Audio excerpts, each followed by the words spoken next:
अच्छा, PPT show हो रही है सबको? Yes sir. Right. Good evening. Good evening बेटा, गुड इवनिंग।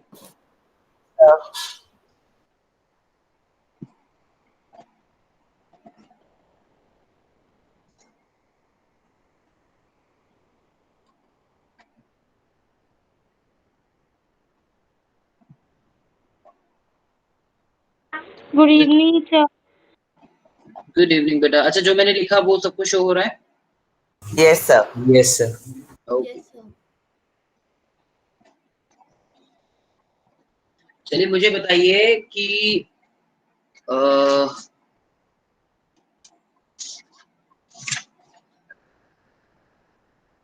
आपकी WBCs कितने टाइप की होती हैं? जो जो बच्चे आ गए हैं सर 5। सर 5 टाइप की। सर वैसे तो 2 टाइप की होती है। Two type. Yes, sir, two specially 2 type की होती है, फिर उन 2 में Yes. सब टाइप्स होते हैं, है ना? Yes sir. यस सर, फिर वो 2 और 3 में डिवाइड होता है रिस्पेक्टिवली। 2 और 3 में डिवाइडेड होते हैं। That's good.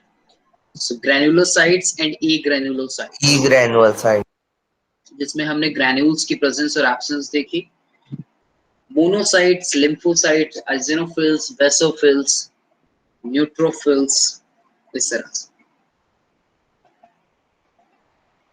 कुछ में हमें एसिडिक स्टेन्स देखने को मिला, जिसको हमने ऑजिनोफिल्स का नाम दिया। बेसोफिल्स नाम से ही base like strain, basic strain जो होता है उनका, वो देखने को मिला, जैसे कि मिथाइलिन ब्लू।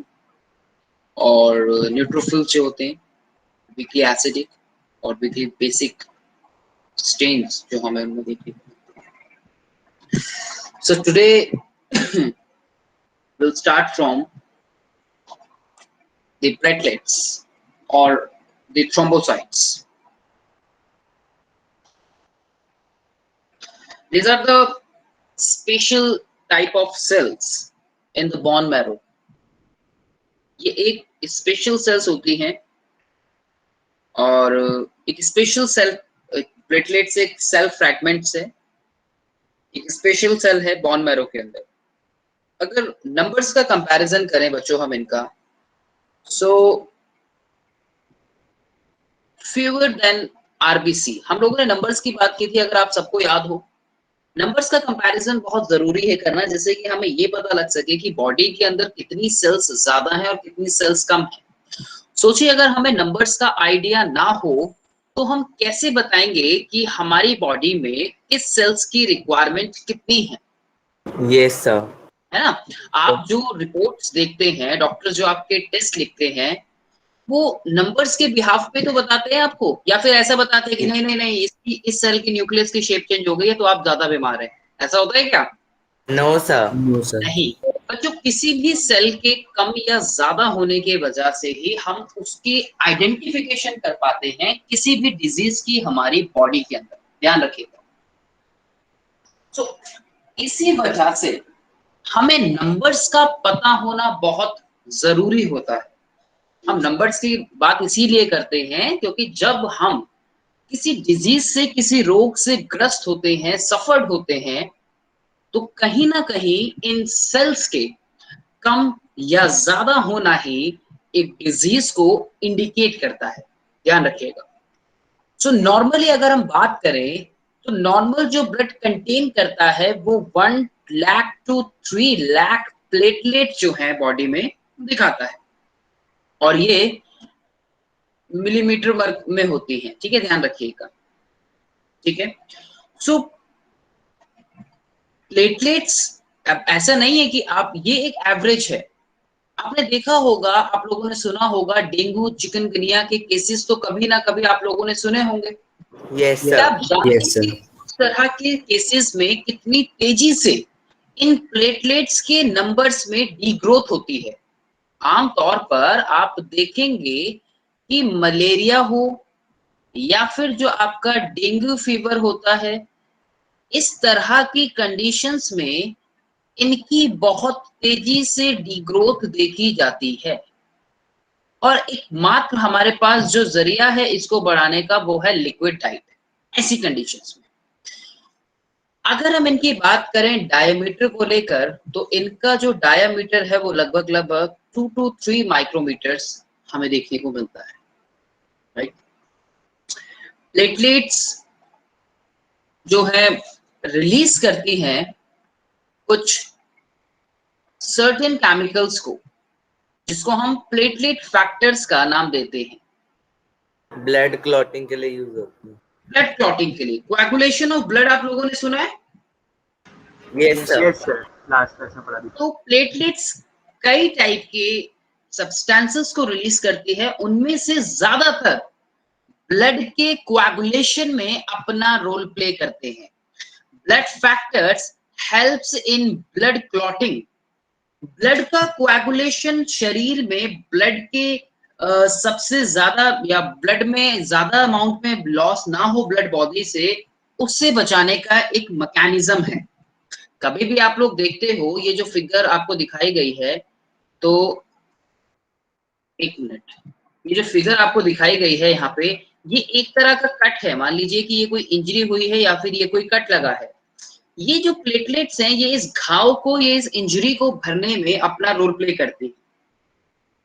तो जब भी आप देखते हो कोई कट या फिर इंजरी जहां पे आपको होती है, उस प्लेस पे कुछ टाइम बाद रेडिश ब्राउन एक स्कम एक आने लगता है, या एक क्लॉट एक बनने लगता है, कोएगुलम होने लगता है, होता है ना। सो क्लॉट जो होता है बच्चों, क्लॉट के अंदर, मैं यहाँ इसलिए लिख रहा हूँ क्योंकि इसी फिगर, मान लीजिए कि यहाँ आपकी कोई कट हुआ है या इंजरी हुआ है, उस क्लॉट में कुछ आपके फिब्रिन थ्रेड्स होते हैं। फिब्रिन एक तरह के थ्रेड्स की तरह स्ट्रक्चर होते हैं जो इसमें देखने को मिलते हैं। और फिब्रिन थ्रेड्स के नेटवर्क, ये ध्यान रखना, क्लॉट जो बनता है, क्लॉट कैसे बनता है? क्लॉट फिब्रिन थ्रेड्स के एक नेटवर्क से बनता है, और इसमें ब्लड के डेड और डैमेज फॉर्म्ड एलिमेंट फंसे होते हैं। ध्यान रखना, ब्लड के जो भी डेड और डैमेज एलिमेंट वो होते हैं, एलिमेंट वो इसके अंदर फंसे होते हैं। तो कई इनएक्टिव से एक्टिव स्टेज के अंदर आते हैं प्रोटीन्स इसके अंदर। हालांकि इस मैकेनिज्म के बारे में आप जब फिजियोलॉजी पढ़ोगे क्लास 11th के अंदर, तो आप वहां पे इसको डील करोगे, ठीक है। ये पूरा का पूरा एक मैकेनिज्म होता है, राइट। तो प्लाज्मा में थ्रोम्बिन एंजाइम होता क्या है कि जो आपका प्लाज्मा होता है ना, मैं बता देता हूँ प्रोटीन का नाम। वैसे जो प्लाज्मा होता है, उस प्लाज्मा में थ्रोम्बिन एंजाइम्स होते हैं। थ्रोम्बिन एंजाइम्स हमें देखने को मिलते हैं सर, तभी इन्हें थ्रोम्बोसाइट्स बोलते हैं। परफेक्ट, थ्रोम्बिन एंजाइम्स इनके अंदर प्रेजेंट होते हैं। तो प्लाज्मा में जो थ्रोम्बिन एंजाइम है, वो इनएक्टिव फिब्रोनेजिन को एक्टिव फिब्रिन में बदल देते हैं। ये क्या करते हैं? ये इनएक्टिव फिब्रिनोजन को इनएक्टिव फिब्रिनो बना देते हैं।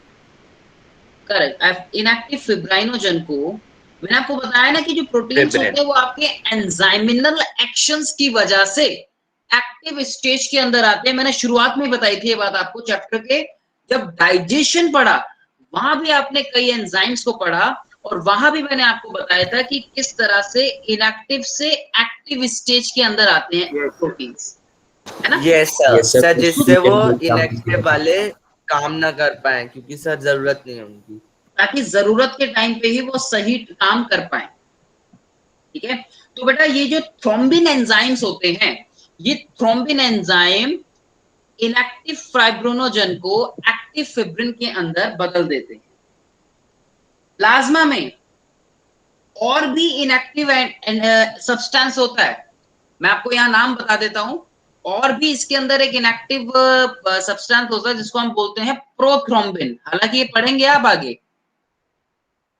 इसको बोलते हैं प्रोथ्रोम्बिन।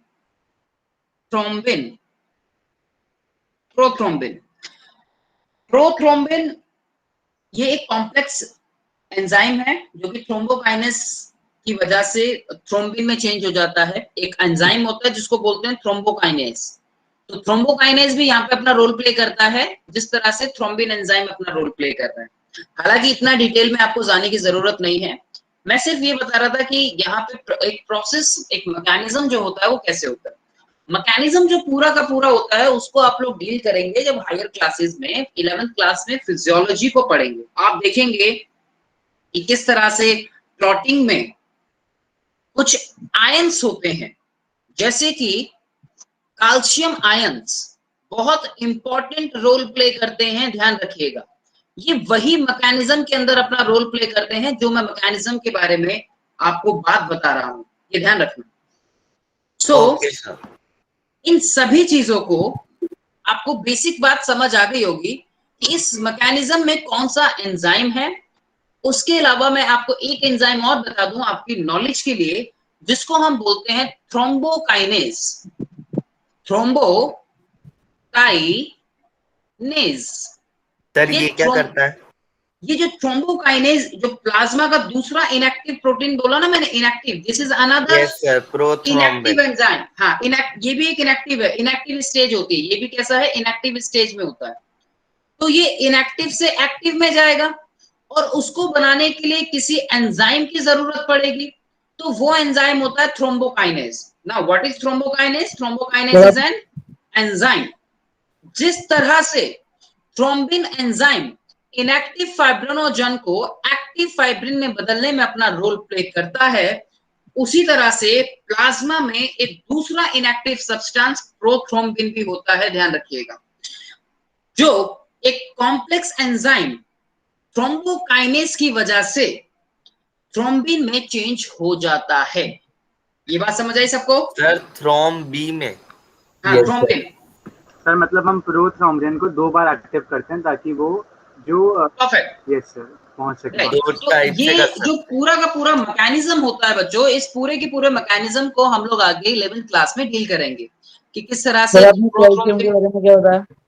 हाँ जी सर आपने कैल्शियम के बारे में क्या बताया था, जो क्लॉट्स आपने जो क्लॉटिंग में कैल्शियम आयन के बहुत इंपॉर्टेंट रोल होता है, ध्यान रखना। ये इन प्रोटीन्स को एक्टिव करने में अपना रोल प्ले करते हैं, ठीक है? ओके चले, ठीक है बेटा? I am yes Audible? Yes sir yes sir. चलिए, तो ये छोटी सी बात आप लोगों के लिए कुछ एंजाइम्स को लेके। हम लोगों ने जो पढ़ा अपने प्रीवियस सेशन में भी कुछ इस तरह से, हमने ब्लड को देखा, वहां कुछ फॉर्म्ड एलिमेंट्स की बात की, प्लाज्मा की बात की, फिर डिफरेंट टाइप ऑफ सेल्स को हमने डिस्कस किया। यस सर, हम इसके थर्ड या और लास्ट टाइप पे बढ़े हुए हैं, प्लेटलेट। परफेक्ट। हमने ये देखा ग्रेनुलोसाइट्स और एग्रेनुलोसाइट्स में डिफरेंट टाइप ऑफ न्यूक्लियस की शेप्स हमें देखने को मिलती है। They all played a very important role in our defense mechanism of the body. Monocytes, lymphocytes, eosinophils, basophils, neutro, etc. They all have different types of nucleus shape. Yes, so sir. yes, we can easily identify all the slides of all the types of cells with the help of their different nucleus designed. Some have S-shaped nucleus, some have bean-shaped nucleus, some have round nucleus, and they all played a very vital role in the body physiology. Is that clear? Yes, sir. Yes, sir. Right. So next, after that, lymph. Now, what is lymph? Lymph एक तरह का tissue fluid होता है बच्चों। इसको हम लोग tissue fluid के नाम से जानते हैं। Now, why this is called tissue fluid? Fluid तो हम बहुत सारे पढ़ते हैं, लेकिन इसको टिश्यू फ्लूइड का नाम क्यों देते हैं? अगर हम इसको नाम दे भी रहे हैं तो इसका फंक्शन क्या है? क्योंकि हम तो ज्यादातर ये सीखते आए हैं छोटी क्लास से कि ब्लड एक इंपॉर्टेंट फ्लूइड है हमारी बॉडी के अंदर, एक फ्लूइड कनेक्टिव टिश्यू है जो कि ट्रांसपोर्टेशन में बहुत इंपॉर्टेंट रोल प्ले करता है। लेकिन ब्लड के साथ साथ लिम्फ जो होता है वो भी ट्रांसपोर्टेशन में अपना रोल प्ले करता है बच्चों। Yes sir. तो ध्यान रखना कि अगर आपसे फंक्शन पूछा जाए कि what is the role of lymph, so lymph transportation में अपना रोल प्ले करता है, कैसे वो मैं अभी आपको बताऊंगा। दिस ये इज कॉल्ड, शायद हमने पिछली क्लास में भी पढ़ा था। क्या लिम्फ हमने पढ़ा था प्रीवियस सेशन में? Yes sir. No sir, class पढ़ा था, डायग्राम मेरे ख्याल से लिम्फ हम लोगों ने डिस्कस नहीं किया था। सर प्रीवियस क्लास, सर वो प्रीवियस क्लास में प्रीवियस ईयर सर 9th अच्छा क्लास में प्रीवियस किया था। Year, sir previous okay class okay मतलब प्रीवियस 9th ईयर, क्लास ठीक है ठीक है। अभिषेक सर ने पढ़ाया था। हाँ ये जी, से क्या कह पूरे रहे हैं बेटा? डायग्राम के साथ। चलिए, so that is similar to the plasma of blood but colorless. Now why this is colorless fluid? ये कलरलेस क्यों होता है बच्चों? ये कलरलेस इसलिए होता है क्योंकि ब्लड की जब आप बात करते हो तो इसके पास कोई ऐसे पिगमेंट्स प्रेजेंट नहीं होते जो इसको कलर प्रोवाइड कर सके। हीमोग्लोबिन नहीं होता। Yes, due to absence of haemoglobin. Due to lack of haemoglobin.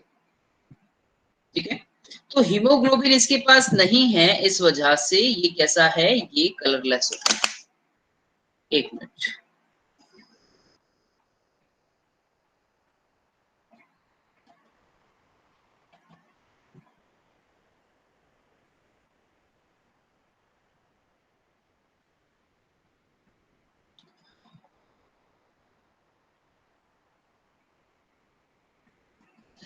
lymph carries digested and absorbed fat from the intestine.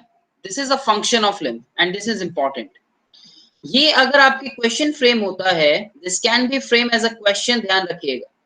आपके सीबीएसई में ये एज अ क्वेश्चन जो है फ्रेम हो सकता है कि लिम्फ का फंक्शन क्या होता है। ये ड्रेन करता है एक्सेस फ्लूइड को from extra cellular space and back into the blood. मैं डायरेक्शन भी अभी आपको बताऊंगा इसकी कि कैसे होती है। ब्लड वेसल्स जो इंक्लूडेड होती हैं वो आपकी आर्टरीज, आर्ट्रियोल्स, कैपिलरीज, वैन्यूल्स और वेन्स के साथ जो है इंक्लूडेड होती हैं। सर ये लिम्फ में होती है? नहीं नहीं नहीं, ये ओवरऑल कैपिलरीज के बारे में बात हो रही है, जो भी आपके ब्लड वेसल्स हैं उनके बारे में बात हो रही है। देखिए इस डायग्राम के थ्रू जरा समझते हैं कि एक्चुअली हो क्या रहा है। आप देखते हैं कि आपकी वेन्स होती हैं, ये मान लीजिए हमारी वेन्स हो गई, ठीक है, और ये हो गई हमारी आर्टरीज, ठीक है, ये हो गई हमारी आर्टरीज। अब यहां हो क्या रहा है, आप कहते हैं कि जो लिम्फ है ब्लड में, और ये जो आपको स्पेस दिख रहा है ना, जो इन दोनों कनेक्ट करने का काम कर रहा है, इसको बोलते हैं हम कैपिलरीज। ये वाला जो रीजन है ना, दिस रीजन, ये क्या हो गया आपका, ये हो गया कैपिलरी। सर इसी में से जाता है ना ब्लड वो वाला? हाँ, और ये जो है ना बेटा आसपास, ये जो आपको दिख रहा है पीछे बैकग्राउंड, ये दिस वन, ये सारा दिख रहा है, ये सब हो गया आपका टिश्यूज, ठीक है, ये हो गए सारे टिश्यूज हो गए। आप लोग एक बात बहुत अच्छे से जानते हो कि जो आपकी आर्टरीज होती हैं, आर्टरीज के अंदर ब्लड का जो प्रेशर होता है वो कैसा होता है, बहुत ज्यादा होता है। जबकि जो आपकी वेन्स होती हैं, वेन्स में जो प्रेशर होता है आर्टरीज के कंपैरिजन में कम होता है, तभी वो बाहर की साइड पे होती है।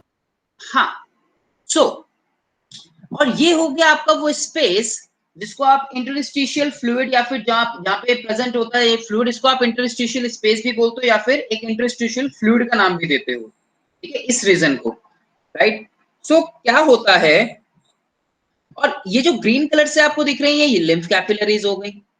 तो होगा क्या कि जब आर्टरीज से वेन की तरफ हम किसी चीज को मूव करेंगे तो इतना ज्यादा प्रेशर के साथ तो हम इसको मूव नहीं कर सकते ना, क्योंकि जो वेन्स होती हैं, अगर हम उनकी बनावट की बात करें, उनके स्ट्रक्चर के बारे में बात करें, तो वो कैसी होती है उसके कंपैरिजन में, लिम्फ कैसी होती है और वेन्स कैसी होती है इसके कंपैरिजन में, थिन होती हैं। ये बात तो आप जानते हो ना, जो वेन्स होती हैं हमारी, वेन्स थिन होती हैं।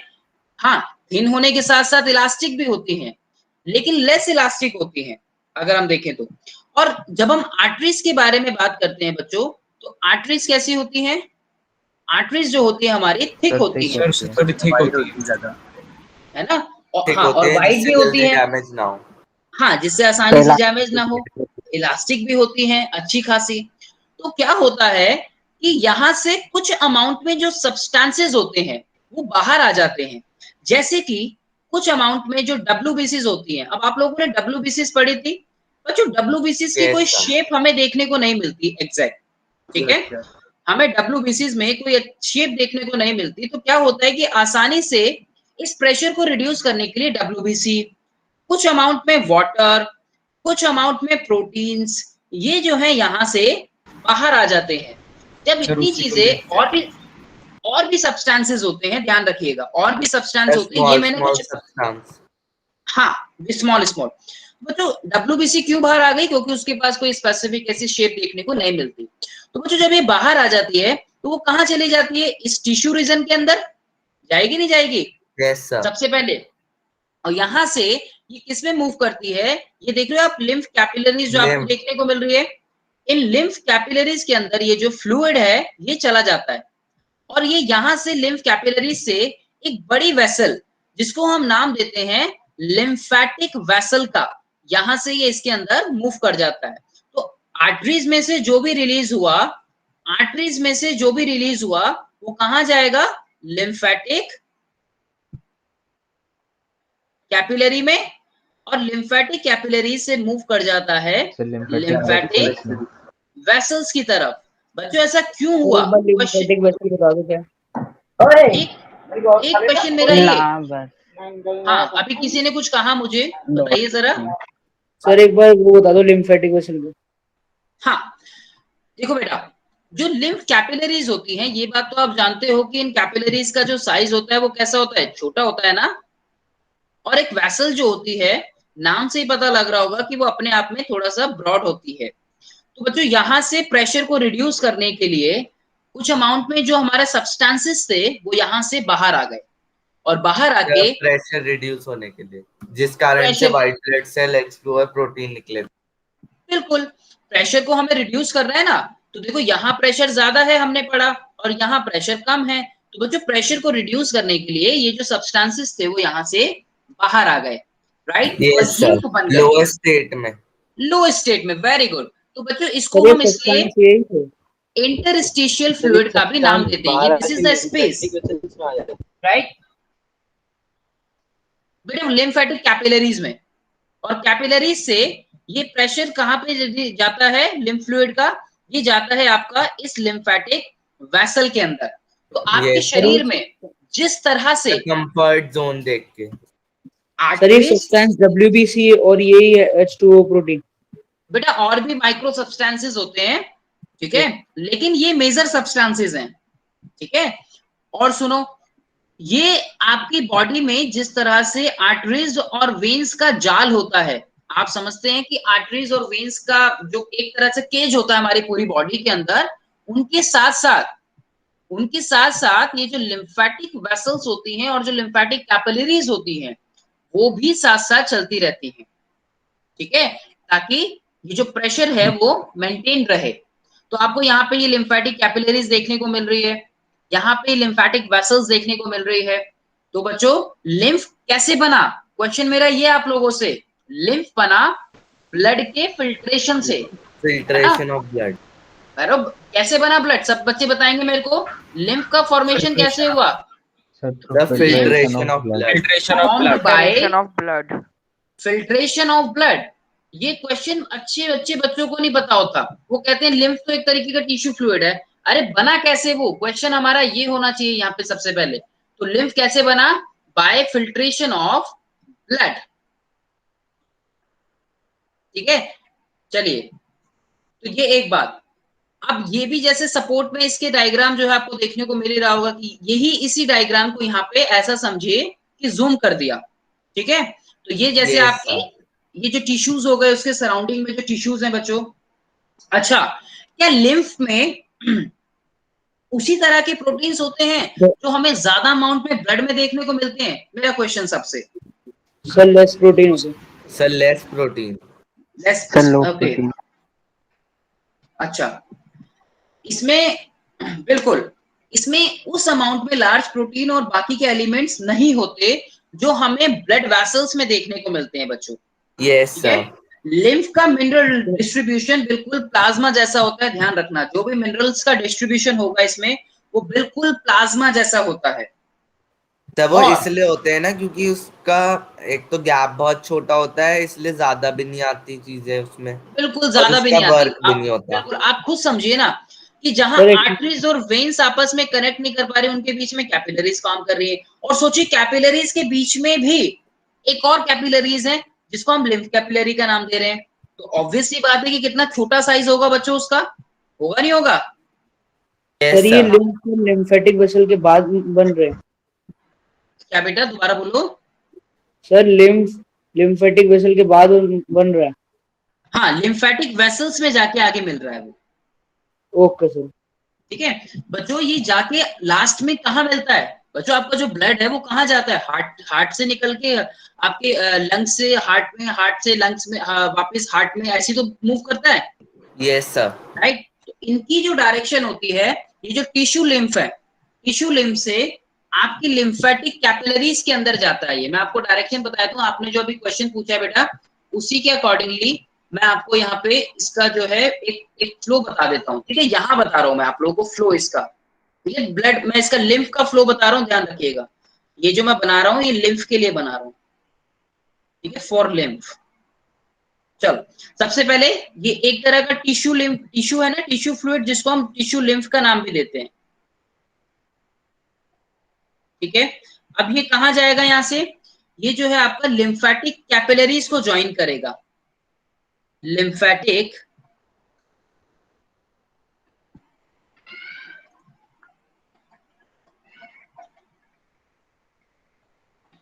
कैपिलरीज को ज्वाइन करता है। लिम्फेटिक कैपिलरीज से ये मूव करेगा, इसको थोड़ा सा बड़ा कर देते हैं जिससे कि समझ आए बाद में भी। लिम्फेटिक कैपिलरीज से ये ज्वाइन करती है आगे जाके किसको? वेसल्स को, जिसको हमने क्या नाम दिया? Lymphatic, lymphatic vessels. Lymphatic vessels. ठीक है, जिसको हमने नाम दिया लिम्फेटिक वेसल्स का। और ये जो लिम्फेटिक वेसल्स होती हैं ये आगे जाके ओपन होती हैं वेन्स में। ठीक है, वेन्स में। और वेन्स जो है वो आगे जाके किसके साथ कनेक्ट हो जाती हैं? ह्यूमन हार्ट के ह्यूमन साथ। हार्ट। ठीक है, तो बच्चों वैसे तो नहीं पूछा जाता एज अ क्वेश्चन, लेकिन नॉलेज के लिए आपको इसका फ्लो जो है वो पता होना चाहिए। एक फ्लो चार्ट की फॉर्म आपको आनी चाहिए कि किस तरह से ये फ्लो करता है। ठीक है, तो लिम्फ का फंक्शन क्या हुआ? Here we have the function of the lymph. ये ट्रांसपोर्टेशन में अपना रोल प्ले करता है, ध्यान रखना। लिम्फ जो फ्लो करता है from the tissue to the heart, कहां फ्लो करता है? फ्लोस, जो मैंने चार्ट बनाया आप इसको इन शॉर्ट क्या बोल सकते हो? एक मिनट, कहां से करते हैं? Flows from tissues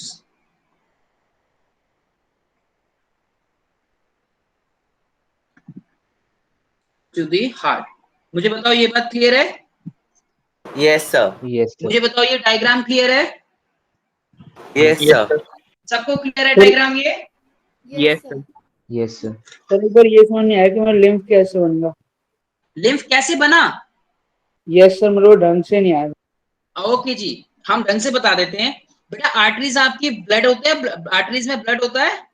yes sir. High बेटा यहाँ प्रेशर। पे वेन्स में भी ब्लड होता है। Yes sir, low pressure. बेटा आर्टरीज में प्रेशर ज्यादा होता है बच्चे। Yes sir. बेटा वेन्स में प्रेशर कम होता है। Yes sir. बेटा इन दोनों के बीच का जो कनेक्शन है वो कैपिलरीज की वजह से हो पाता है। यस सर, वो बेटा इन्हीं में कुछ स्पेस होता है जिसको हम ये टिश्यू स्पेस बोलते हैं या इंटरस्टिशियल स्पेस बोलते हैं, जिसमें टिश्यू फ्लूइड होता है, इसलिए इसको इंटरस्टिशियल फ्लूइड के नाम से भी जाना जाता है। This is also known as by the name of interstitial fluid. और ये जो इंटरस्टिशियल फ्लूइड है बना कैसे?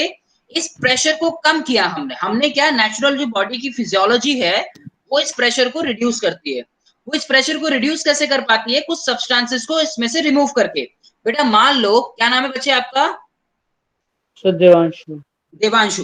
देवांशु, मैंने आपको 10 चेयर्स दे दी बेटा। ठीक है, और मैंने कहा देवांशु इन 10 चेयर्स को 3 फ्लोर के ऊपर चढ़ा के आओ।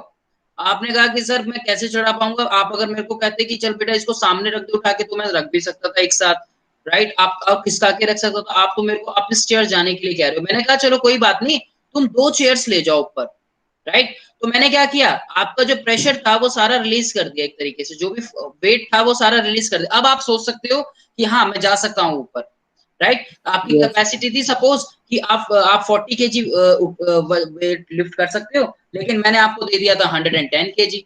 तो मैंने क्या किया, मैंने आपको 25 केजी दे दिया। अब मैंने कहा कि जा भाई अब तो रखाओ ऊपर। तो आपने कहा यस सर बिल्कुल, अब मैं पॉसिबल है कि मैं 2 चेयर्स को आसानी से लेके जा सकता हूँ। यही कुछ हुआ, इस प्रेशर को रिड्यूस करने का काम किया जब इस सब्सटेंसेस को रिमूव किया गया यहाँ से, तो प्रेशर जो था वो अपने आप कम हो गया, राइट। तो ये बहुत जरूरी होता है बच्चों वेन्स में पहुंचाने के लिए। इसी से बनता है टिश्यू फ्लूइड, जिसको आप लिम्फ का नाम देते हो। Yes, तो sir. लिम्फ जो फॉर्म्ड हुआ वो तब फॉर्म्ड हुआ जब प्रेशर मेंटेन करने के लिए उसमें से कुछ सब्सटेंस को बाहर निकाला गया, जैसे कि WBCs, वाटर, प्रोटीन्स, कुछ अमाउंट में साल्ट्स एक्सेट्रा, ये सभी चीजें।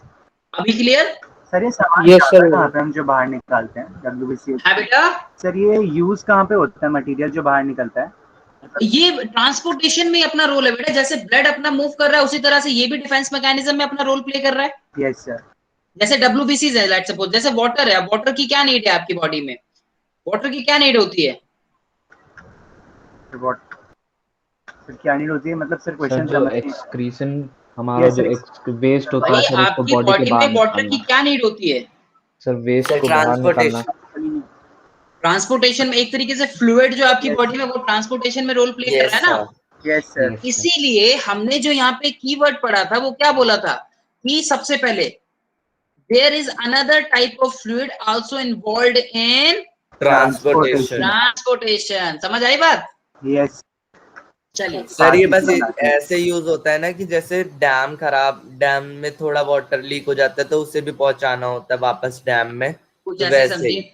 बिल्कुल बिल्कुल कुछ ऐसे ऐसा समझ सकते हैं। और देखो प्रेशर भी तो मेंटेन करना है ना यहाँ पे, इन यस दो सर। वेसल्स के बीच में प्रेशर कैसे मेंटेन होगा बच्चों, सोचो। यस सर, जैसे डैम खोला और थोड़ा पानी अलग चला गया तो उसे वापस डैम के पानी से मिला दो जिससे प्रेशर हाँ ज्यादा बिल्कुल हम ऐसा कह सकते हैं। ठीक है, मुझे बताओ ये बात सबको क्लियर हुई? Yes sir. Yes, sir. Yes sir. आगे तो चल सर सकता हूँ? सर एक डाउट है मेरा। हाँ हाँ हाँ पूछो। सर लिम्फ को भी सर प्रेशर हार्ट से ही मिलता है क्या? हाँ देखो फ्लूइड है ट्रांसपोर्ट करने में, तभी तो हार्ट में जा रहा है वो, और हार्ट में जा रहा है तो इसका मतलब प्रेशर तो वहां से बन ही रहा है इसमें कुछ ना कुछ। Okay sir. ठीक है, और हार्ट हार्ट का जो फंक्शन हम लोग पढ़ रहे हैं, हम फंक्शन पढ़ते हैं ना कि इट्स अ पंपिंग ऑर्गन। तो अगर ये लास्ट में वहां पे जा रहा है तो यानी कि पंप होके वापस आ रहा होगा। समझ रहे हैं? Yes sir. राइट। चलो, तो उसके बाद हम देखते हैं बच्चों ब्लड वेसल्स। अब ब्लड वेसल्स आप लोग आर्टरीज और वेन्स में हमने डिफरेंशिएट किया था। Yes sir. किया था। और कैपिलरी। बच्चों ये जो आर्टरीज होती हैं जब ये आगे जाके कैपिलरीज के पास तक पहुंचती है ना, तो ये आर्टरियोल से कनेक्ट होती है। आर्टरियोल्स इज नथिंग मच, ये एक तरह की थोड़ी सी नैरो ट्यूब होती है। ठीक है, कैसी ट्यूब होती है? Narrow tube between capillaries and arteries. Between capillaries and arteries. ठीक है, इस Yes. तरह से ध्यान रखना है। इसी तरह से वेन्यूल्स भी होती है जो वेन्स और कैपिलरीज के बीच का नेटवर्क होता है। ठीक है, जो वेन्स और कैपिलरीज के बीच का नेटवर्क है दिस इज कॉल्ड वेन्यूल। ये कैपिलरीज हो गई आपकी, कैपिलरीज का फंक्शन आप लोग बहुत अच्छे से जानते हो। तो इसके अलावा जो आप मेन पढ़ते हो आर्टरी, आर्टरियोल्स और आर्टरीज और वेन्स, उनके अलावा आर्टरियोल्स और आपकी जो वेन्यूल्स हैं वो भी इसी तरह से ब्लड को फ्लो कराने में अपना रोल प्ले करते हैं, डिस्ट्रीब्यूशन में अपना रोल प्ले करते हैं। That plays an important role in the distribution of the various substances. Next, यहाँ पे हम बात करते हैं कुछ लेयर्स के बारे में। देखिए ब्लड वेसल्स इंक्लूडेड हैं आर्टरी से और आपकी इन सभी से, वेन से, वेन्यूल से। आर्टरी डिस्ट्रीब्यूट करती हैं blood from heart to entire body, ये बात तो सब लोग जानते हैं ना। आर्टरीज क्या करती हैं? चलिए आर्टरीज की बात करते हैं। आर्टरीज का जो काम है, आर्टरीज क्या कर रही हैं, ये डिस्ट्रीब्यूट करती हैं ब्लड को।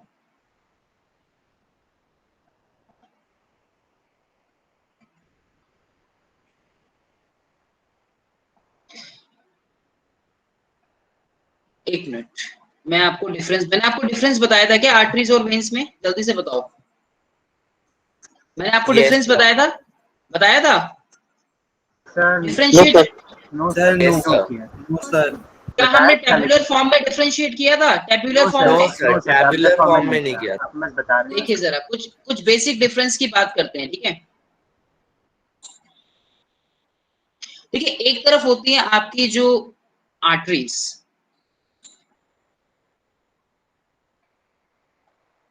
और दूसरी तरफ हम लोग बात करते हैं वेन्स की, ठीक है। होता क्या है बच्चों, आर्टरीज जो होती हैं आपकी, ये कैरी करती हैं ऑक्सीजनेटेड ब्लड को, Yes, sir. Vein deoxygenated blood. Carry oxygenated blood. Sir आप लेकिन पूछ लीजिए एक एक. सर पल्मोनरी आर्टरी एक्सेप्शन होता है ना? Yes, sir. दोनों. एक्सेप्शन होता है यहाँ पे क्या? Pulmonary artery. Pulmonary artery. Sir reverse हो जाता है. करेक्ट, हम पल्मोनरी आर्टरी यहाँ पे एक्सेप्शनल केस होता है, ठीक है। उसी तरह से यहाँ पर भी एक आपका एक्सेप्शनल केस होता है वेन्स के अंदर भी। ये क्या Yes, करती sir. है? Pulmonary veins. Carry deoxy. Accepted pulmonary veins. और यहाँ पर भी आपका एक्सेप्शनल केस एक्सेप्ट पल्मोनरी। अच्छा, पल्मोनरी वर्ड किसके लिए आता है? लंग से रिलेटेड होता है। Sir, सर lungs लंग से से related। लंग से रिलेटेड होता है, परफेक्ट, ठीक है जी। तो ये इस तरह से हम लोग देखते हैं। इन वेसल्स को हम लोग दूसरा नाम भी देते हैं distributing vessels.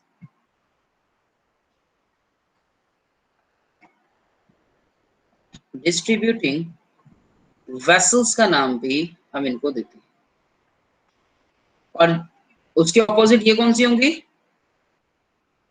Collecting vessel. collecting vessel. Collecting vessel, blood vessels. ठीक है। अच्छा, ये जो होती है आपकी, क्या इनके अंदर इलास्टिसिटी प्रेजेंट होती है? Yes, yes sir. Highly elastic. होती है, Sir, highly elasticity होती है। veins are not Correct. elastic as artery. And elastic, and these are thin. Sir, ये thin इलास्टिक का क्या and मतलब है? elastic. क्या बेटा? ये इलास्टिक का क्या मतलब है? बेटा खिंचाव, अभी बताता हूँ। इलास्टिक आपने रबड़ देखी एक तरह से? सर आगे सुनो। आ गया, ओके जी। ये जो ट्यूब होती है ना, एक तरह की कुछ ऐसी ट्यूब समझिए, दिस काइंड ऑफ ट्यूब। और बेटा इस ट्यूब के अंदर प्रेशर जनरेट होता है ब्लड की वजह से, तो वो प्रेशर इनकी वॉल्स पे लगता है, यहाँ वॉल्स पे प्रेशर लगता है, राइट। तो इनमें प्रेशर जो लगता है कुछ इस तरह से इनकी वॉल्स के अंदर लगता है, हाई प्रेशर। Yes, sir. तो ये प्रेशर जब तक इलास्टिक नहीं होगा, अगर ऐसा नहीं होगा तो टूट जाएंगी, जल्दी से फट जाएंगी। नहीं तो पता लगा किसी का बीपी 160 पहुंचा गुस्से में, और उसकी जो आर्टरी थी वो स्प्लिट हो गई। लेकिन ऐसा इतनी आसानी से नहीं होता, नहीं होता क्योंकि ठीक है? इलास्टिक होती है. क्योंकि इलास्टिक नेचर होता है, ये ध्यान रखिएगा। Yes, sir. और सर जैसे नॉर्मल बार टूट जाती है और इलास्टिक रबर नहीं टूटती. बिल्कुल बच्चों, आर्टरीज जो होती हैं ये डीप सीटेड होती हैं, होती है नहीं होती? Yes, sir. Yes sir. Deep seated होती है, ठीक है। तो और ये जो होते हैं उसके कंपैरिजन में ये सुपरफिशियल होती है, सुपरफिशियल होती है। सो वी कैन इजीली तो आपने ये ऑब्जर्व क्या आवर लिखा? वेन्स, है ना। आप देखो अपने आसपास, आपका जो फिंगर्स है हाथ की, उसमें ऊपर की तरफ देखिए, आपको आसानी से एक ग्रीनिश ब्लूइश स्ट्रक्चर देखने को मिलेगा। सर वेन्स ग्रीनिश भी सर होती हैं. ग्रीनिश भी होती है ना, ब्लूइश ग्रीनिश देखने को मिलती है ना, Yes, sir. Yes sir. Right. तो सर हम आपने डीप सीटेड लिखा? हाँ बेटा, डीप सीटेड लिखा है, डीप और सीटेड। तो नेक्स्ट में कह रहा है सुपर सुपरफिशियल, ठीक है, ये हो गया डीप सीटेड। तो इस तरह से हम इनको देखते हैं। तो आर्टरीज डिस्ट्रीब्यूट करती हैं बच्चों ब्लड को from the heart to the entire body, whereas the vein जो है वो कलेक्ट करती हैं ब्लड को from the entire body and उसको पास करती हैं बैक टू द हार्ट। दोनों ही तरह की जो ब्लड वेसल्स होती हैं हैव मोर और लेस सिमिलर स्ट्रक्चर। आपको स्ट्रक्चर और फंक्शन के बिहाफ पे डिफरेंस दोनों में ही पता होना चाहिए, पता होना चाहिए नहीं चाहिए? Yes sir. सर और नहीं लिखेंगे उसमें हम डिफरेंस डायमीटर के उस पे? बिल्कुल बता सकते हैं। और थोड़ा सा स्पेस कम था, बताइए और बताइए। सर आर्टरी जो होते हैं उनका डायमीटर ज्यादा होता है, वेन्स का कम होता है। बिल्कुल। अब सर क्यों ये होता है डीप डायमीटर ज्यादा? सुपरफिशियल का क्या मतलब होगा? सेकंड सेम में तो हमने लिख ही दिया ना ये बात, ठीक है, तो डायमीटर ऑलरेडी ज्यादा होगा। सर कहाँ? हाँ, क्या पूछ रहे हैं? सर हमने एक बार सर ये देखी डीप, क्या इलास्टिक है सर डीप डायमीटर। सीटेड का क्या मतलब होता है? Yes sir, and sir superficial. हाँ, मैंने कहा ना कि ये आपको आसानी से दिखती नहीं है, ठीक है। ये डीप सीटेड होती हैं, मींस गहराई में होती हैं, ठीक है। ये जो होती है सुपरफिशियल होती है, ऊपर आसानी से आपको नजर आ जाती है। जैसे आप अपने हाथ पे देखो, फिंगर्स की तरफ, ऊपर की तरफ, ठीक है, आपको आसानी से जो है ब्लूइश ग्रीनिश वेन्स नजर आ जाती हैं, बहुत आसानी से आपको आसानी से देखने को मिल जाती है। हाँ, तो डायमीटर की स्ट्रक्चरल और फंक्शन के बिहाफ पे बहुत सारे डिफरेंस जो है हम इनके अंदर कर सकते हैं, ठीक है।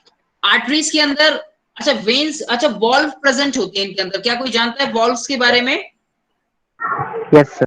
Yes sir. क्या यस सर। क्या वॉल्व्स वेन्स में प्रेजेंट होती हैं? No sir. नहीं होती।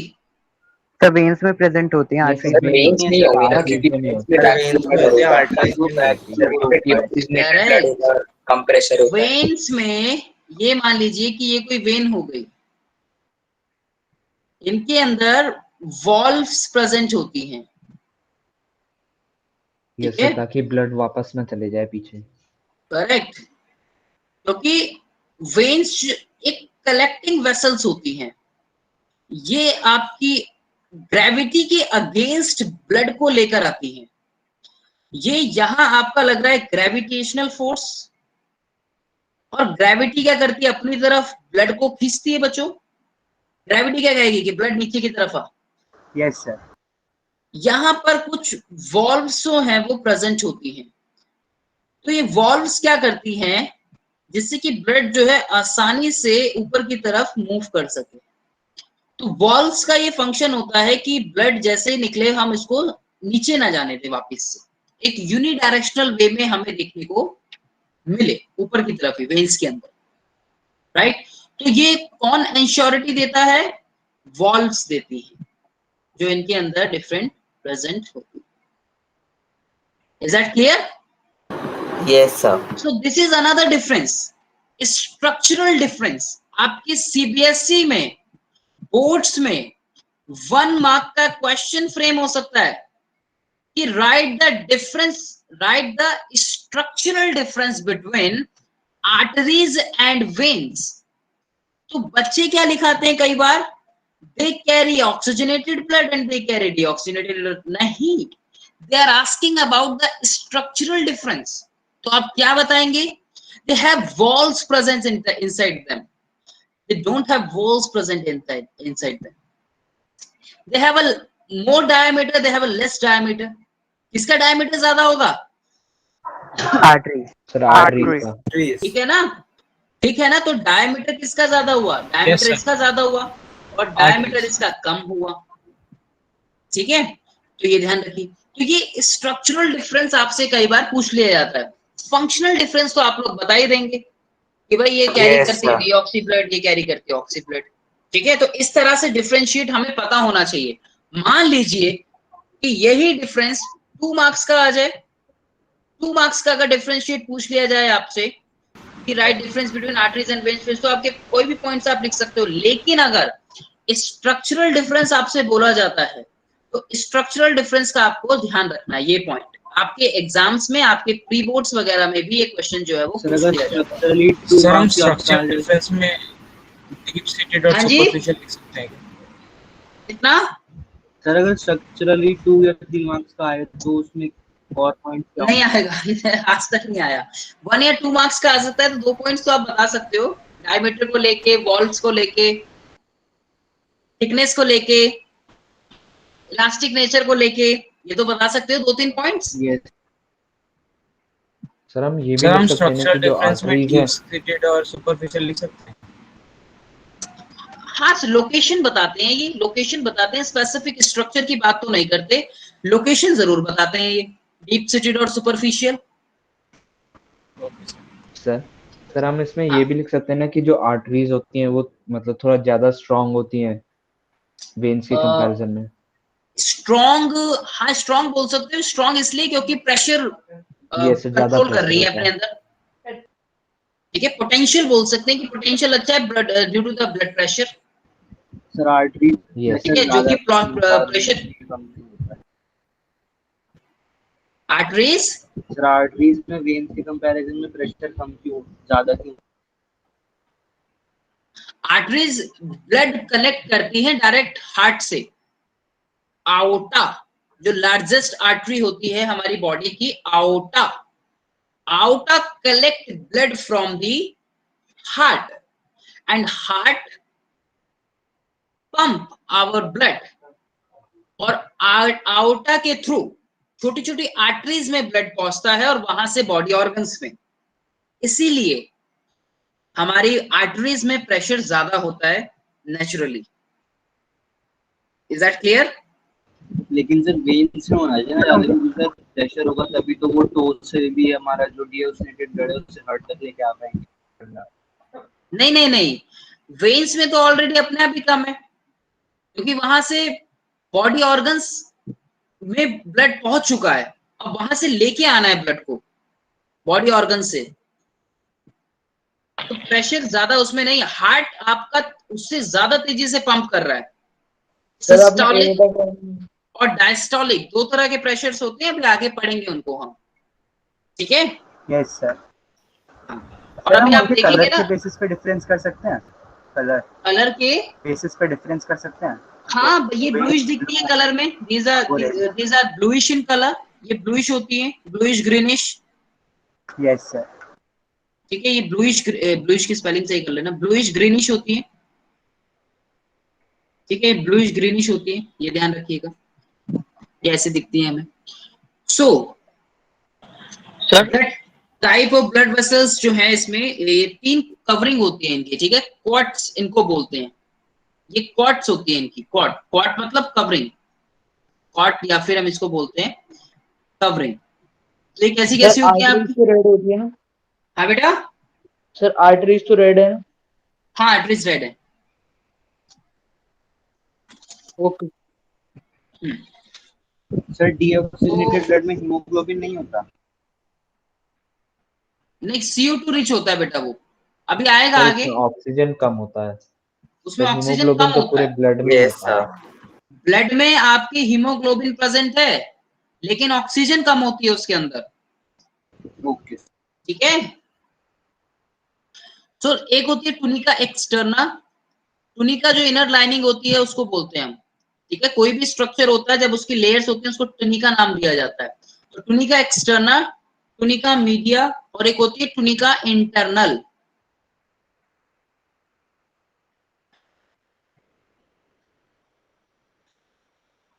It is also called the tunica adventitia, outermost cord made up of connective tissue. ठीक है, ये कनेक्टिव टिश्यू से कनेक्टेड होती है, ये एज अ क्वेश्चन फ्रेम हो सकता है। That is the tunica media is a thicker in artery, this is a middle cord, यानी कि मिडल कवरिंग होती है, और ये एक तरह के इलास्टिक कनेक्टिव टिश्यू से मेडअप होती है, और स्मूथ मसल फाइबर्स भी इनको मिलके बनाते हैं। This can be also framed as a question, ध्यान रखिएगा। उसके अलावा जो टुनिका इंटरनल होती है, 3 लेयर्स होती है, दैट सिंपल, नथिंग मच।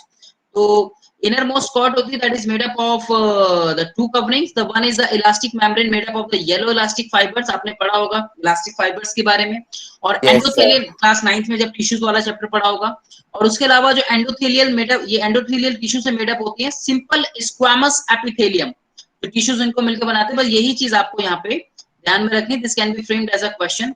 तो सिंपली जब हम स्ट्रक्चर को देख रहे हैं तो उनकी इंटरनल लाइनिंग्स के बारे में यहाँ पे बात कर रहे हैं। तो 3 तरह की लाइनिंग है, tunica external, tunica media and tunica internal. Media mid layer, और ये जो होती है इंटरनल, यानी नाम से पता लग रहा है इनर लेयर होती है, और ये लाइनिंग फॉर्म कर रही है आपके ब्लड वेसल्स की, जिससे कि आगे किस तरह से टिश्यू कैपिलरीज तक जो है अंत में वो सारी चीजें पहुंच रही हैं। तो ये आपकी सिर्फ 3 लाइनिंग्स जो है वो हमें देखने को मिलती हैं। ब्लड वेसल्स के बारे में अभी हमने बात की, आपकी आर्टरीज और वेन्स जो 2 थी आपकी, वो डन होती हैं यहाँ पे हमारी, यस सर। ठीक है। इस तरह से जो जाल आपको देखने को मिलता है पूरा का पूरा, वो हमें समझाता है कि किस तरह से ये अपना इंपॉर्टेंट रोल प्ले करती हैं, जो भी आपकी आर्टरीज, वेन्स और कैपिलरीज। यस सर, इनका पूरा एक ऑर्गन सिस्टम होता है अलग। यस, ठीक है। एक बात, ये है आपकी वो ब्लड वेसल्स, राइट। तो ये ल्यूमन हो गया, ये इनिशियल पार्ट होता है ल्यूमन, मैंने आपको पहले भी समझाया था ल्यूमन के बारे में, that is an initial part, ठीक है। ये आपकी कोई भी ये एंडोथेलियम एक सिंगल लेयर हो गई, देखो टुनिका एक्सटर्ना कनेक्टिव टिश्यू से मेड अप होती है, बाहरी लेयर होती है। Tunica media elastic tissue and circular muscle fibre से मेड अप होता है, ये मिडल लेयर हो गई। और इनर लेयर हमारी this one, this is the inner layer which is tunica interna. यहाँ इलास्टिक मेम्ब्रेन्स प्रेजेंट होती है, एंडोथेलियल टिश्यूज से मेड अप होती हैं। ये किस तरह की टिश्यू से मेजअप होती हैं, बस ये एज अ क्वेश्चन फ्रेम हो सकता है, ये आपको थोड़ा सा याद रखना पड़ेगा यहाँ पे, ठीक है जी। तो ये एक बात इसकी। उसके बाद हम बात करते हैं इसके अंदर हमारे ट्रांसपोर्टेशन की, ट्रांसपोर्टेशन इन ह्यूमन बीइंग। हालांकि ये भी जो था हमारा ट्रांसपोर्टेशन का कॉन्सेप्ट था, लेकिन हम इसके अंदर स्पेसिफिकली बात करेंगे ह्यूमन हार्ट के बारे में। हाँ बेटा, सर एक बार जरा वो कर दो पीछे, और पीछे नहीं सर हो गया,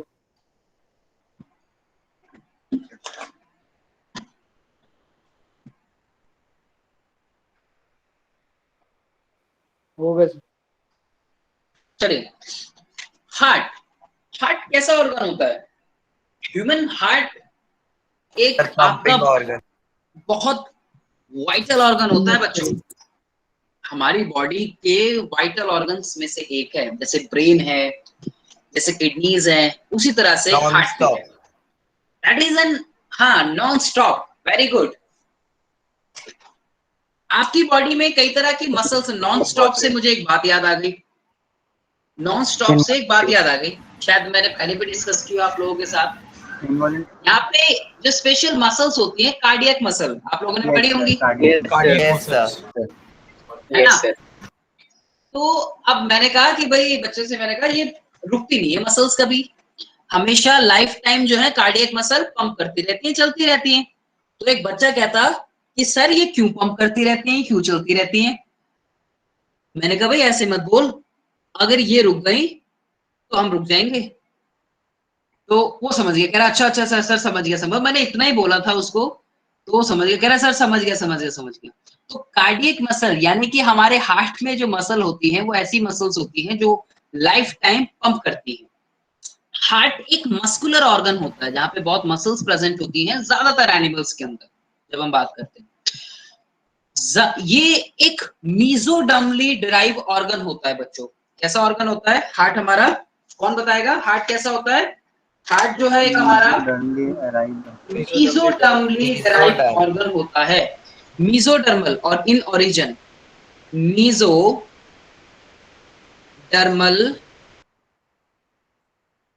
इन ओरिजिन।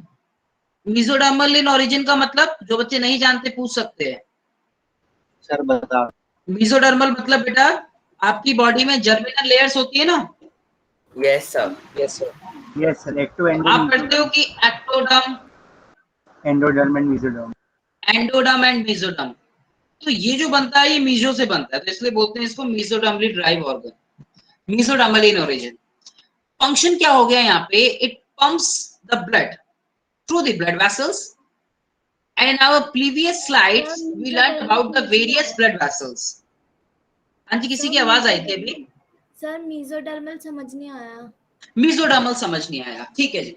आपने क्लास 9th में एक चैप्टर पढ़ा था डाइवर्सिटी इन लिविंग ऑर्गेनिजम्स, पढ़ा था बेटा? No sir. अरे यस और नो? No sir. नहीं, अरे नहीं पढ़ा क्या? ओके। बच्चों एक सिलोम होता है, सिलोम क्या होता है? सिलोम।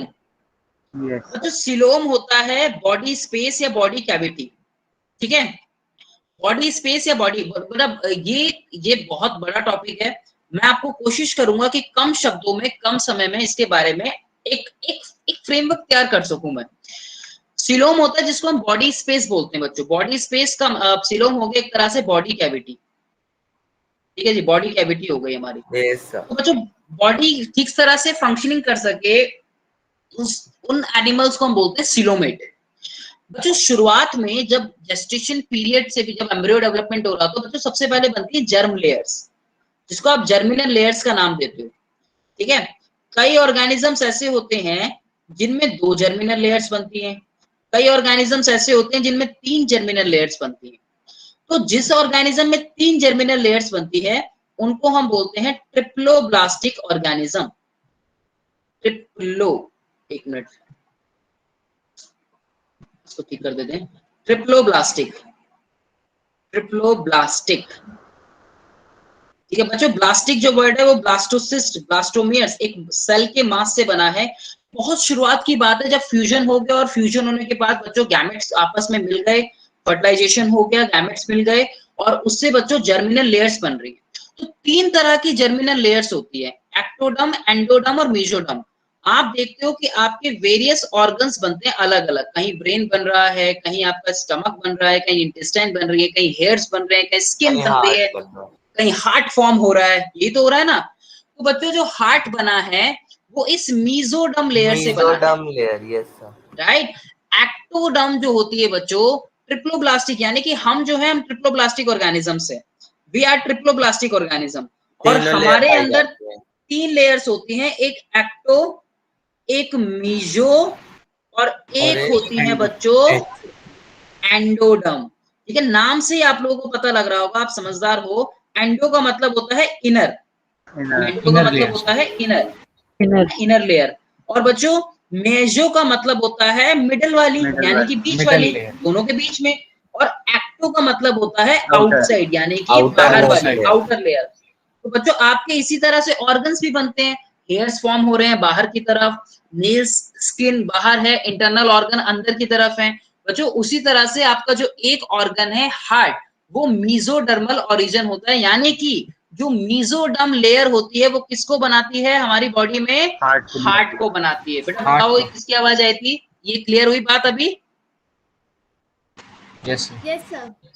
चलो ये बहुत बड़ा टॉपिक है, ध्यान रखना, ये मैंने आपको शॉर्ट में समझाया है कुछ कीवर्ड्स के साथ। बस चाहूं तो मैं इन वर्ड्स को ब्रेक करने में अभी 5 मिनट लग जाएंगे आपको समझाने में, 5 से 10 मिनट, इस वर्ड को ब्रेक करके आपको एकदम डीपली समझाने में। ये ब्लास्टिक वर्ड कैसे बना, ये ट्रिप्लो क्या मतलब क्या है, ट्रिप्लो तो आप समझ गए, ब्लास्टिक वर्ड कैसे बना, कितना टाइम लगा, वो सारी चीजें। खैर क्लास 11th में आप इन चीजों को दोबारा से पढ़ेंगे, ठीक है, तो तब तक थोड़ा सा वेट करें। चलो ये वैसे ये आपकी सिर्फ नॉलेज के लिए बताया था मैंने, मैं भूल गया कि आपका वो रिलेटेड सिलेबस में था पिछले साल, तो मुझे लगा कि शायद बच्चे पढ़ते हैं, तो मैंने आप लोग कॉम्पिटिटिव एग्जाम्स की तैयारी करते हो ना, इसलिए मैंने आपको ये चीज बताई कि ये ना क्वेश्चन कॉम्पिटिटिव एग्जाम्स में कई बार आ जाता है, तो जो बच्चे कॉम्पिटिटिव एग्जाम्स के लिए फाइट कर रहे हैं वो ध्यान रखें कि दिस इज मेसोडर्मल। चैप्टर का नाम फिर से बोलना बेटा, पिछले साल हमें पढ़ाया था। यस सर, पढ़ा था। फिर पढ़ाया क्या था? सर सारे पढ़ाए थे, सारे deleted. Okay okay okay okay, फिर तो ठीक है, फिर आप लोग समझ गए होंगे। यस सर, याद आ रहा था, सिलोम और वो सब पढ़ा था पिछले साल। Good good good good, very good very good good. So heart कब बनता है बच्चों? आप लोगों ने जेस्टेशन पीरियड सुना होगा, किसी ने जेस्टेशन पीरियड सुना है? जेस्टेशन पीरियड, यस सर, जितने टाइम जो बेबी होता है वो मतलब फॉर्म हो रहा होता है। Very good Arnav.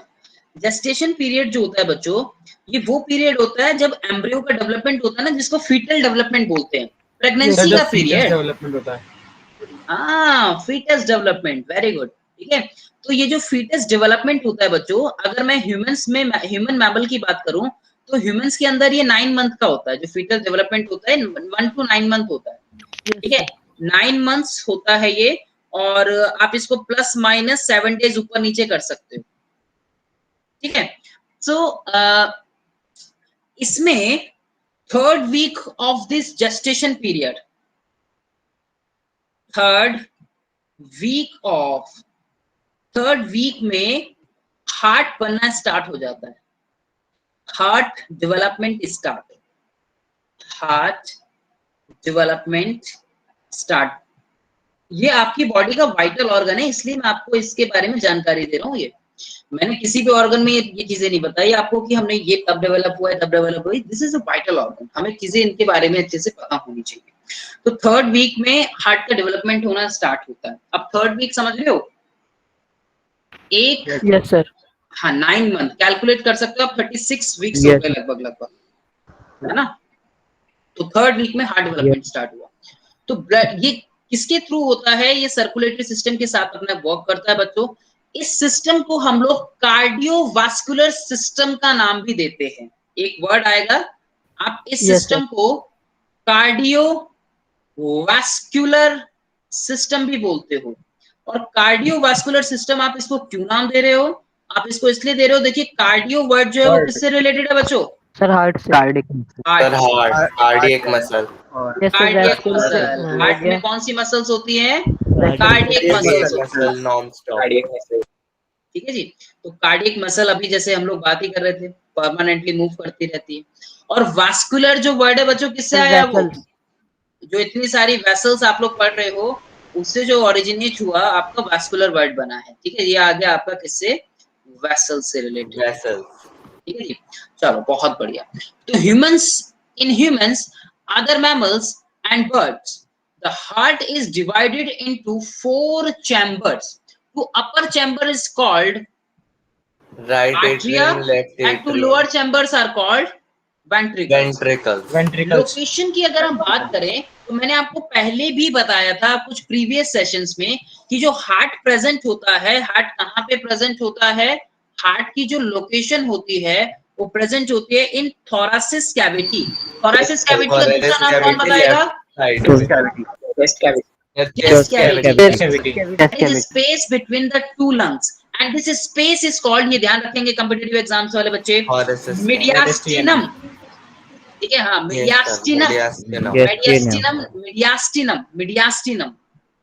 ठीक है, दिस इज कॉल्ड मीडियास्टिनम। जो स्पेस होता है दोनों लंग्स के बीच में उसमें लोकेटेड होता है। कई बच्चे समझते हैं कि हमारा हार्ट जो है वो लेफ्ट साइड होता है, लेकिन लेफ्ट साइड नहीं होता। सर मिडिल में थोड़ा सा स्पेस होता है, टिल्टेड होता है लेफ्ट साइड, नीचे वाला रीजन जिसको हम बोलते हैं एपेक्स। कौन सा रीजन बोलते हैं, apex region. Apex region is tilted towards the left side by which we feel that कि हमारा हार्ट जो है वो लेफ्ट साइड है।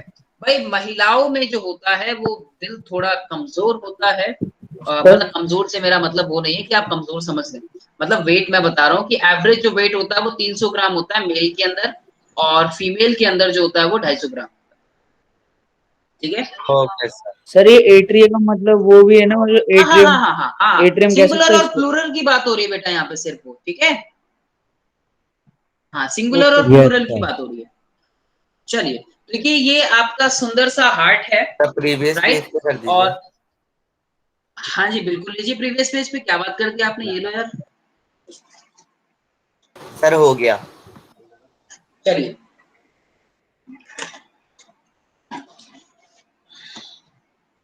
ये आपका वो हार्ट है जिसमें आपको लेफ्ट वेंट्रिकल, राइट वेंट्रिकल, ये सारी चीजें जो है देखने को मिलेंगी।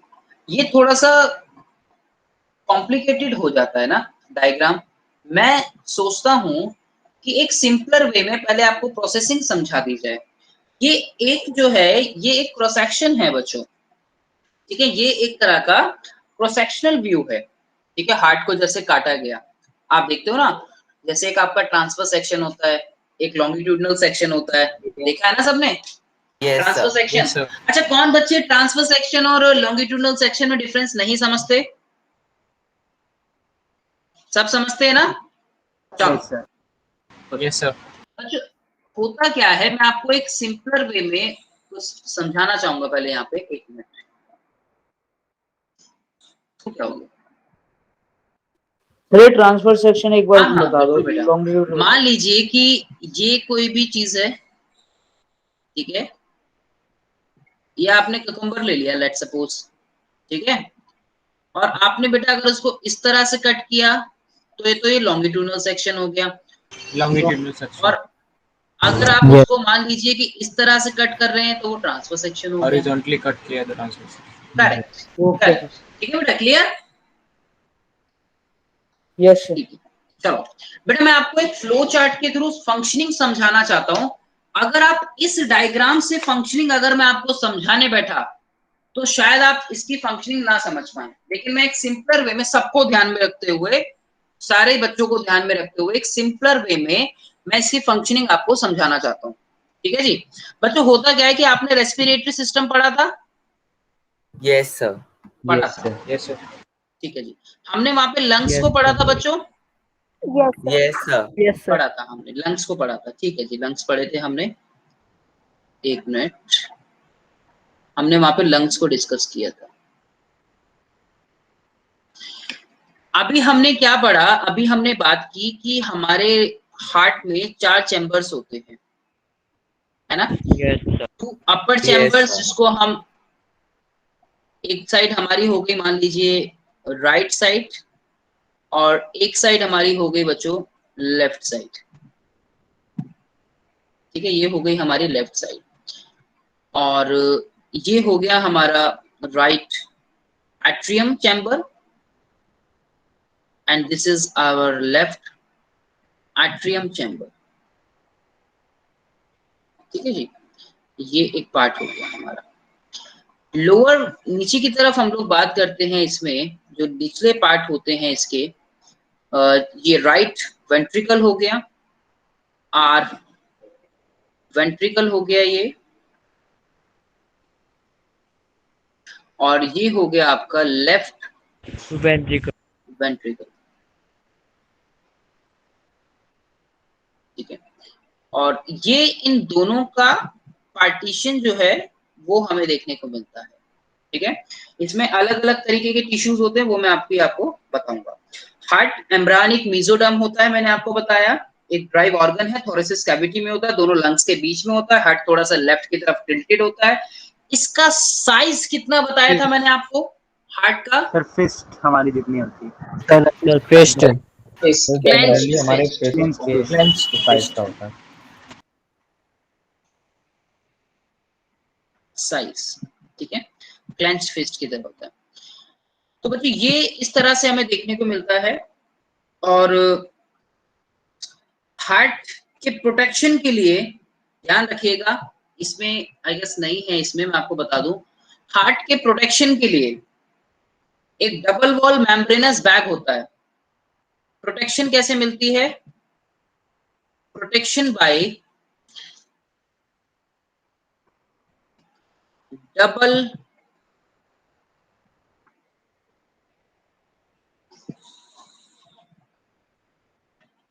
wall membrane, and this double wall membrane is known as by the name of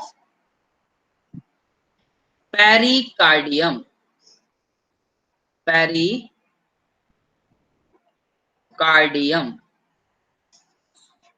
sir ये पॉइंट एक बार दोबारा बता दीजिए। यस यस यस यस बेटा, ठीक है, देखो हार्ट के प्रोटेक्शन भी तो चाहिए ना।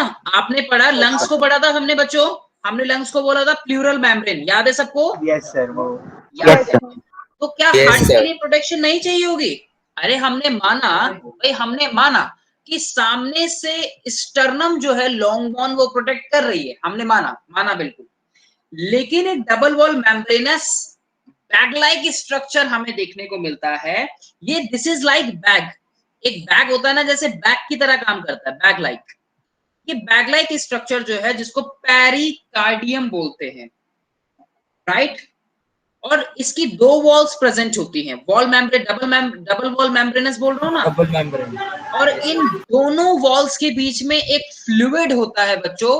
वॉल्स हैं डबल मेम्ब्रेनस, मान लीजिए कि ये डबल वॉल है बच्चों, ठीक है, ये डबल वॉल है, ये सिंगल एक वॉल हो गई और ये दूसरी वॉल हो गई, ऐसा मान लीजिए, ठीक है। इन दोनों वॉल्स के बीच में फ्लूइड होता है जिसको बोलते हैं पेरिकार्डियल फ्लूइड। बच्चों आप बताओ मुझे, फ्लूइड क्या काम करेगा, कौन बताएगा? Sir shock sir fibrous pericardium भी बोलते हैं। सर दर्द के टाइम पे वो उसको मतलब एकदम से मैकेनिज्म ना बिगड़ जाए उसको प्रिवेंट करेगा? ओके,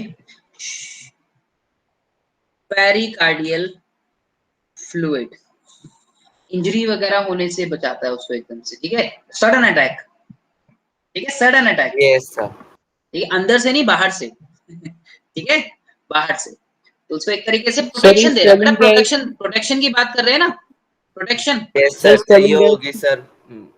जैसे आप लोगों One ने of the most cerebro important spinal thing. Fluid के बारे में मैंने आपको बताया था, प्लूरल मेम्ब्रेन के बीच में प्लूरल फ्लूइड प्रेजेंट Yes. था ना, यस सर।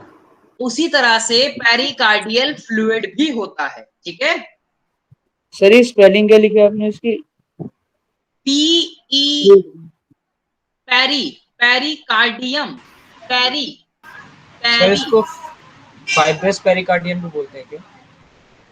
हाँ जी, सर इसको फाइब्रस पेरिकार्डियम भी बोलते हैं। फाइब्रस लाइक होता है ये, इसलिए फाइब्रस से मेडअप होता है। सर ये DIAL है। PERICARDIUM and this is Sir, DIU? pericardial.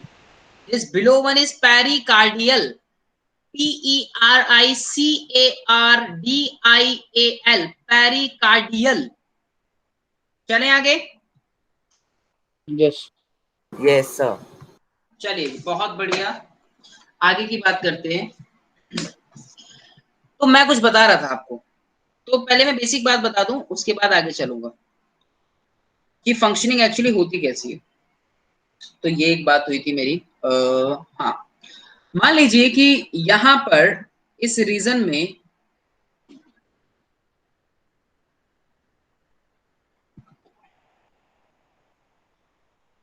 Body organs present है,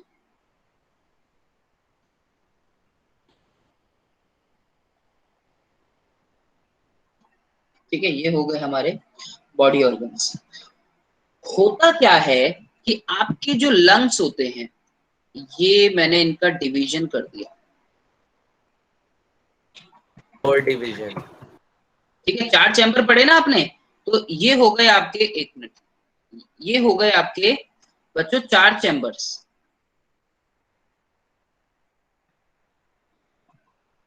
होगा क्या कि आपने जैसे इनहेलेशन, आपने लंग्स ने क्या किया, लंग्स से हमारा जो ब्लड आया वो आया यहाँ पर लेफ्ट आर्ट्रियम में, ठीक है, और लेफ्ट आर्ट्रियम में उसको लेके आने वाली कौन थी, बोलो सर आर्टरीज। Pulmonary artery. पक्का पल्मोनरी आर्टरी, पक्का श्योर है सब लोग? Yes sir. वेन होगा अभी, हाँ अभी एक्सेप्शन बताया था मैंने, जान पूछ के लिखा और कई बच्चों ने हाँ भी किया है, एक्सेप्ट अर्नव, एक्सेप्ट अर्नव। तो पल्मोनरी वेन होगा, ये एक्सेप्शनल केस है भाई हमारा। तो लंग से लेफ्ट आर्ट्रियम में आया किसके through, with the help of pulmonary vein, and this is our oxygenated blood. कैसा है ये, ऑक्सीजनेटेड ब्लड होगा, ठीक है। यहां से हार्ट से यहाँ कुछ वॉल्व्स प्रेजेंट होती है, मैं आपको बताऊंगा यहाँ वॉल्व प्रेजेंट होती हैं, लेकिन यहाँ से क्या होगा अभी मैं बताऊंगा आपको। पहले बेसिक बात बता दूं, यहाँ से नीचे की तरफ जो हमारा ब्लड पहुंचेगा कहाँ पे, लेफ्ट वेंट्रिकल्स में। लेफ्ट वेंट्रिकल से ब्लड होता होता कहाँ पे जाएगा, बाहर की तरफ, और बाहर से होता होता पहुंचेगा ये हमारे बॉडी ऑर्गन्स में। इसको ले जाने वाला, अब ब्लड को पंप कर दिया है हार्ट ने पंप कर दिया, तो एक किसके थ्रू जाता है, लार्जेस्ट आर्टरी और द मेन आर्टरी, जिसको हम बोलते हैं outta. What is outta, outta जो होती है हमारी बॉडी की, आउटा मेन आर्टरी होती है हमारी बॉडी की, and the largest artery as well, main artery, या फिर हम इसको लार्जेस्ट आर्टरी का नाम देते हैं।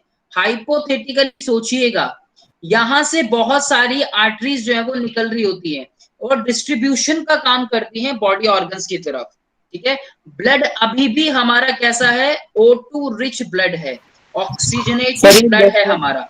यहां से बॉडी ऑर्गन्स क्या करेंगे, सारे बॉडी ऑर्गन्स कंज्यूम कर लेंगे ऑक्सीजन को, कंज्यूम ऑक्सीजन, और क्या करेंगे, कहेंगे भाई तू आया है तो कुछ लेके जा, तो उसको क्या दे देंगे, and sir deoxygenated blood, sir deoxygenated blood, and give carbon dioxide, CO2। Carbon dioxide. Sir ये लेफ्ट वेंट्रिकल से बॉडी ऑर्गन तक में जो एओर्टा पहुंचाती है, क्या बेटा, oxygenated blood. Sir left ventricle से बॉडी ऑर्गन तक से एओर्टा पहुंचाती है। हाँ, अगर आपका सवाल आएगा तो आप आउटा लिखोगे, ओके। ठीक है। और यहाँ पे बहुत सारी जो इनमें रोल प्ले करती है छोटी छोटी आर्टरीज, ठीक है, स्मॉल आर्टरीज। यहां से क्या होगा, यहां से ब्लड पहुंचेगा सीधा का सीधा आपके राइट आर्ट्रियम के अंदर बच्चों, राइट आर्ट्रियम में। राइट आर्ट्रियम में जो ब्लड पहुंचेगा, इसको पहुंचाने का काम करेगी आपकी मेन वेन बॉडी की, इस सिस्टम की जो मेन वेन होगी, and which is called vena cava. Very good, इसको हम वेना कावा के नाम से जानते हैं। जैसे यहाँ पे मेन आर्टरी थी, उसी तरह से यहाँ पर मेन वेन होगी बच्चों। नाम याद रखना है, इंपॉर्टेंट है, नाम याद रखना है, इंपॉर्टेंट है, ठीक है, नाम याद रखना है। अब क्या हुआ, जैसे ब्लड यहाँ ऊपर पहुंचा, यहाँ से पहुंचने के बाद नीचे की तरफ जो है वेंट्रिकल्स में मूव करेगा, और यहाँ पे वॉल्स प्रेजेंट होंगी, बिल्कुल प्रेजेंट होंगी बच्चों। वॉल्स कौन सी प्रेजेंट होंगी वो मैं अभी आपको बताऊंगा, ठीक है, वो मैं अभी आपको यहाँ पे बताऊंगा। पहले बेसिक बात बता रहा हूँ बिल्कुल आपको, एक बार वो चीज क्लियर हो जाए, फिर आगे का तो आपकी अपने आप जो है क्लियर हो जाना है। उसके बाद यहाँ से आपका जो ब्लड है वो कहाँ पहुंचेगा, लंग्स की तरफ, ठीक है। और लंग्स में कौन लेके जाएगा उसको, again exceptional case, pulmonary artery. अब ये भी एक्सेप्शनल केस है, ध्यान रखना, पल्मोनरी डीऑक्सीजनेटेड। हाँ, अब ये पूरा का पूरा जो ब्लड है यहाँ पे, ये कैसा है, डीऑक्सी ब्लड है, डीऑक्सीजनेटेड, डीऑक्सी ब्लड है आपका पूरा का पूरा। उसी तरह से यहाँ पर आपका पूरा का पूरा जो है ब्लड कैसा है, ब्लड इज CO2 रिच। अब कोई बच्चा पूछ रहा था कि सर इसमें हीमोग्लोबिन होगी नहीं होगी, भाई मुझे बताइए, क्या आपके ब्लड में हीमोग्लोबिन खत्म हो जाएगी यहाँ पे? नो सर, वो हमेशा ही प्रेजेंट रहता है। हमेशा ही प्रेजेंट अपने अंदर सर, जो उसने ऑक्सीजन कैरी कर रखा है सर, उसकी जगह वो CO2 को अपने साथ लेके चलेगी। परफेक्ट, ठीक है। तो बच्चों ये एक्सेप्शनल केस आपको याद रखना है। ऊपर वाले चैम्बर्स को हम लोग आर्ट्रिया बोलते हैं, जो आपको ऊपर वाला चैम्बर है इसको आर्ट्रिया बोलते हैं, राइट। और जो वेंट्रिकल्स होते हैं वो थोड़े छोटे होते हैं, ये ध्यान रखिएगा। आर्ट्रिया कैसे होते हैं, थोड़े बड़े होते हैं, वेंट्रिकल्स कैसे होते हैं, स्मॉल होते हैं, ठीक है। सर ये लंग्स से लेफ्ट एट्रियम तक पल्मोनरी वेन पहुंचाती है ब्लड ऑक्सीजनेटेड। हाँ बेटा, ये एक्सेप्शनल केस है, ध्यान रखना, ठीक है। ओके।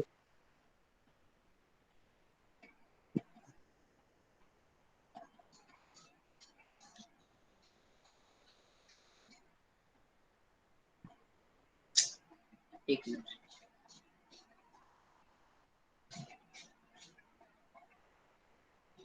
सो आपके राइट और left atria, now where is the left, right and the left atria. एक minute, let me change the colour.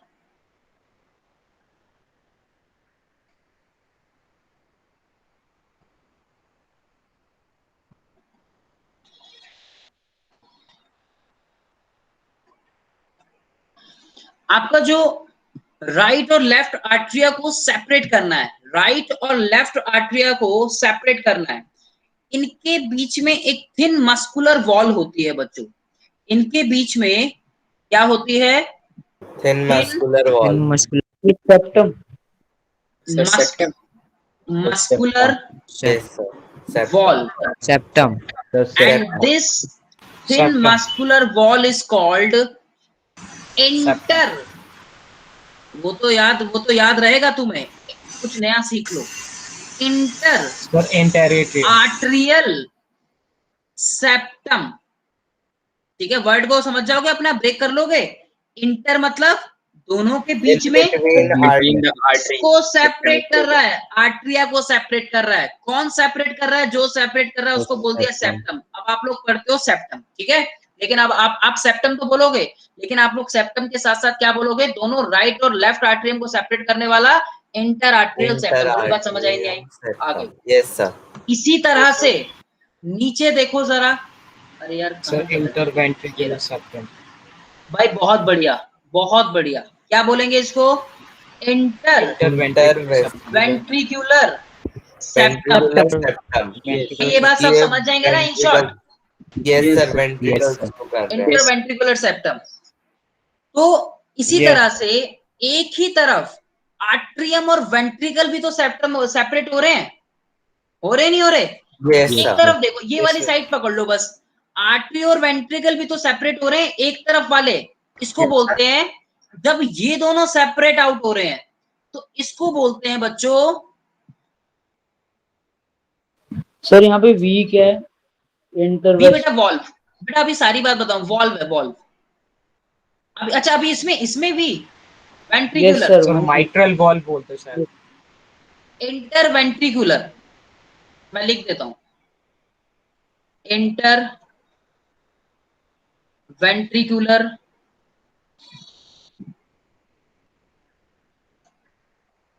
Septum. मैंने कहा कि जैसे ये लेफ्ट और राइट सेपरेट हो रहा है, उसी तरह से माइट्रल वॉल्व ऊपर और नीचे भी तो सेपरेट हो रहा है। Yes sir. इसको बोलते हैं atrio ventricular, atrio ventricular valves septum, septum. ठीक है, ये ध्यान रखिएगा। आर्टरी, एक ही और आर्ट्रियम और वेंट्रिकल को सेपरेट करने के लिए भी एक फाइब्रस टिश्यू होता है। सेप्टम कैसा टिश्यू है? बोलो। Fibrous tissue. सेप्टम जो होता है फाइबर से बना होता है, रेशे, धागे, महीन।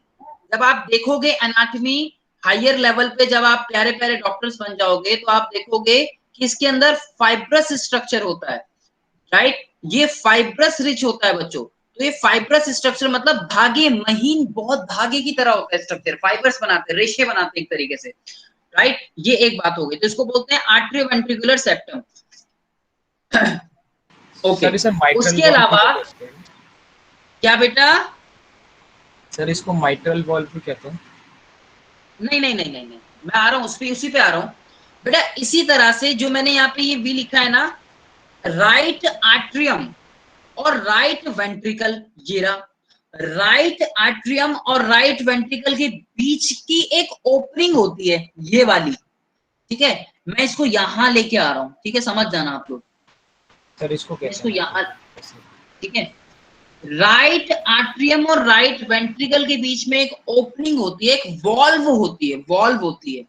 ठीक है, ये वॉल्व क्या कर रही है? ये इसको ओपनिंग दे रही है। ये एक तरह की ओपनिंग होती है बच्चों। एंड दिस ओपनिंग, जिसमें 3 मस्कुलर फ्लैप होते हैं, you know like this is flap like structure. 3 muscular flap होते हैं, इसको नाम देते हैं tricuspid valve. Cusp like structure होता है, इसलिए इसको ट्राइकस्पिड वॉल्व का नाम देते हैं। इसको हम ट्राइकस्पिड वॉल्व क्यों बोलते हैं? क्योंकि ये कस्प शेप लाइक स्ट्रक्चर होते हैं इसके अंदर। ठीक है सर, राइट एट्रियम और राइट वेंट्रिकल में वॉल्व होती है फिर? हाँ बेटा, मैंने बताया ना, वॉल्व होती है ओपनिंग के लिए, जिसको हम क्या बोलते हैं? एरो को समझो बेटा।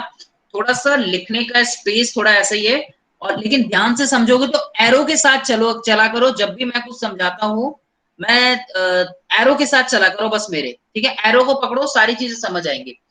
इसी तरह से देखो जरा, लेफ्ट आर्ट्रियम और लेफ्ट वेंट्रिकल के बीच में भी तो है कुछ ना कुछ ओपनिंग है। यहाँ पे भी तो ओपनिंग है, नहीं है? इसमें डबल होते हैं sir, double cuspid. Sir mitral valve, इसके अंदर होते हैं 2 कस्प लाइक, इसलिए इसको बोलते हैं बायकस्पिड वॉल्व। क्या बोलते हैं? Bicuspid valve. And this bicuspid valve also known as by the name of mitral valve का भी नाम इसको हम देते हैं। ठीक है, तो ये चीज आपको वॉल्व्स में देखने को इसमें मिलेगी। तो ये काम होता है वॉल्व्स का। वॉल्व्स ये इंश्योरिटी देती है कि जो ब्लड है वो यूनिडायरेक्शनल में लाए। ऐसा ना हो कि भाई ब्लड यहाँ पे नीचे पहुंचा और वापस ऊपर आ जाए, इस चैम्बर से ऊपर आ जाए, ठीक है। ऐसा ना हो कि कहाँ चला गया, ये कहाँ चला गया एकदम, अच्छा यहाँ पे, ये ऐसा ना हो कि ब्लड यहाँ पे नीचे ये बंद है बच्चा, ऐसा ना हो कि ब्लड नीचे आए और वापस ऊपर से चला जाए। तो ये वॉल्व्स की इंश्योरिटी होती है। आपने सुना होगा कभी किसी ने एंजियोग्राफी, कभी आपने सुना होगा कि भाई वॉल्व चेंज हुए हैं, कभी किसी ने सुना है कि हार्ट के वॉल्व चेंज हुए हैं, कभी किसी ने सुना है? Yes sir. Yes sir. 90% से ज्यादा केसेस में बाइकस्पिड वॉल्व जो है वो चेंज होते हैं, क्योंकि प्रेशर जो है यही ज्यादा होता है। जो भी चीजें अटकनी होती हैं, जो भी वॉल्व खराब होनी होती है, चाहे कोई धूम्रपान करता हो, कोई स्मोकर हो, कोई क्रॉनिक स्मोकर हो, अगर उनकी वॉल्व डैमेज हो गई, अब साहब वॉल्व कैसे डैमेज हो गई, वॉल्व कैसे चेंज हुई है, वॉल्व किसको कैसे खोला गया है, वॉल्व को कुछ इस तरह से खोला जाता है, कुछ ऐसा समझ लीजिए कि ये कोई वॉल्व है। सर ये आपने मटेरियल लिखा है, वॉल्व मटेरियल है बेटा। सर बाइकस्पिड के नीचे आपने क्या लिखा, मटेरियल? मटेरियल कुछ ऐसा समझ लीजिए कि ये मान लीजिए कि कोई आपकी वॉल्व है और इस वॉल्व के अंदर कुछ डिपॉजिट होना स्टार्ट हो गया है, कोई स्मोकर है, कोई कुछ भी है, बहुत सी डिजीज होती है, डिजीज के बारे में बताऊंगा आपको जो कार्डियक सिस्टम से या कार्डियोवास्कुलर सिस्टम से रिलेटेड होती हैं। तो ज्यादातर केसेस में अगर आपने सुना हो कि इनके अंदर वॉल्व डले हैं, कभी सुना है कि वॉल्व डले हैं, राइट? कभी किसी ने सुना हो कि भाई इनके हार्ट की सर्जरी हुई है और वॉल्व चेंज हुए हैं।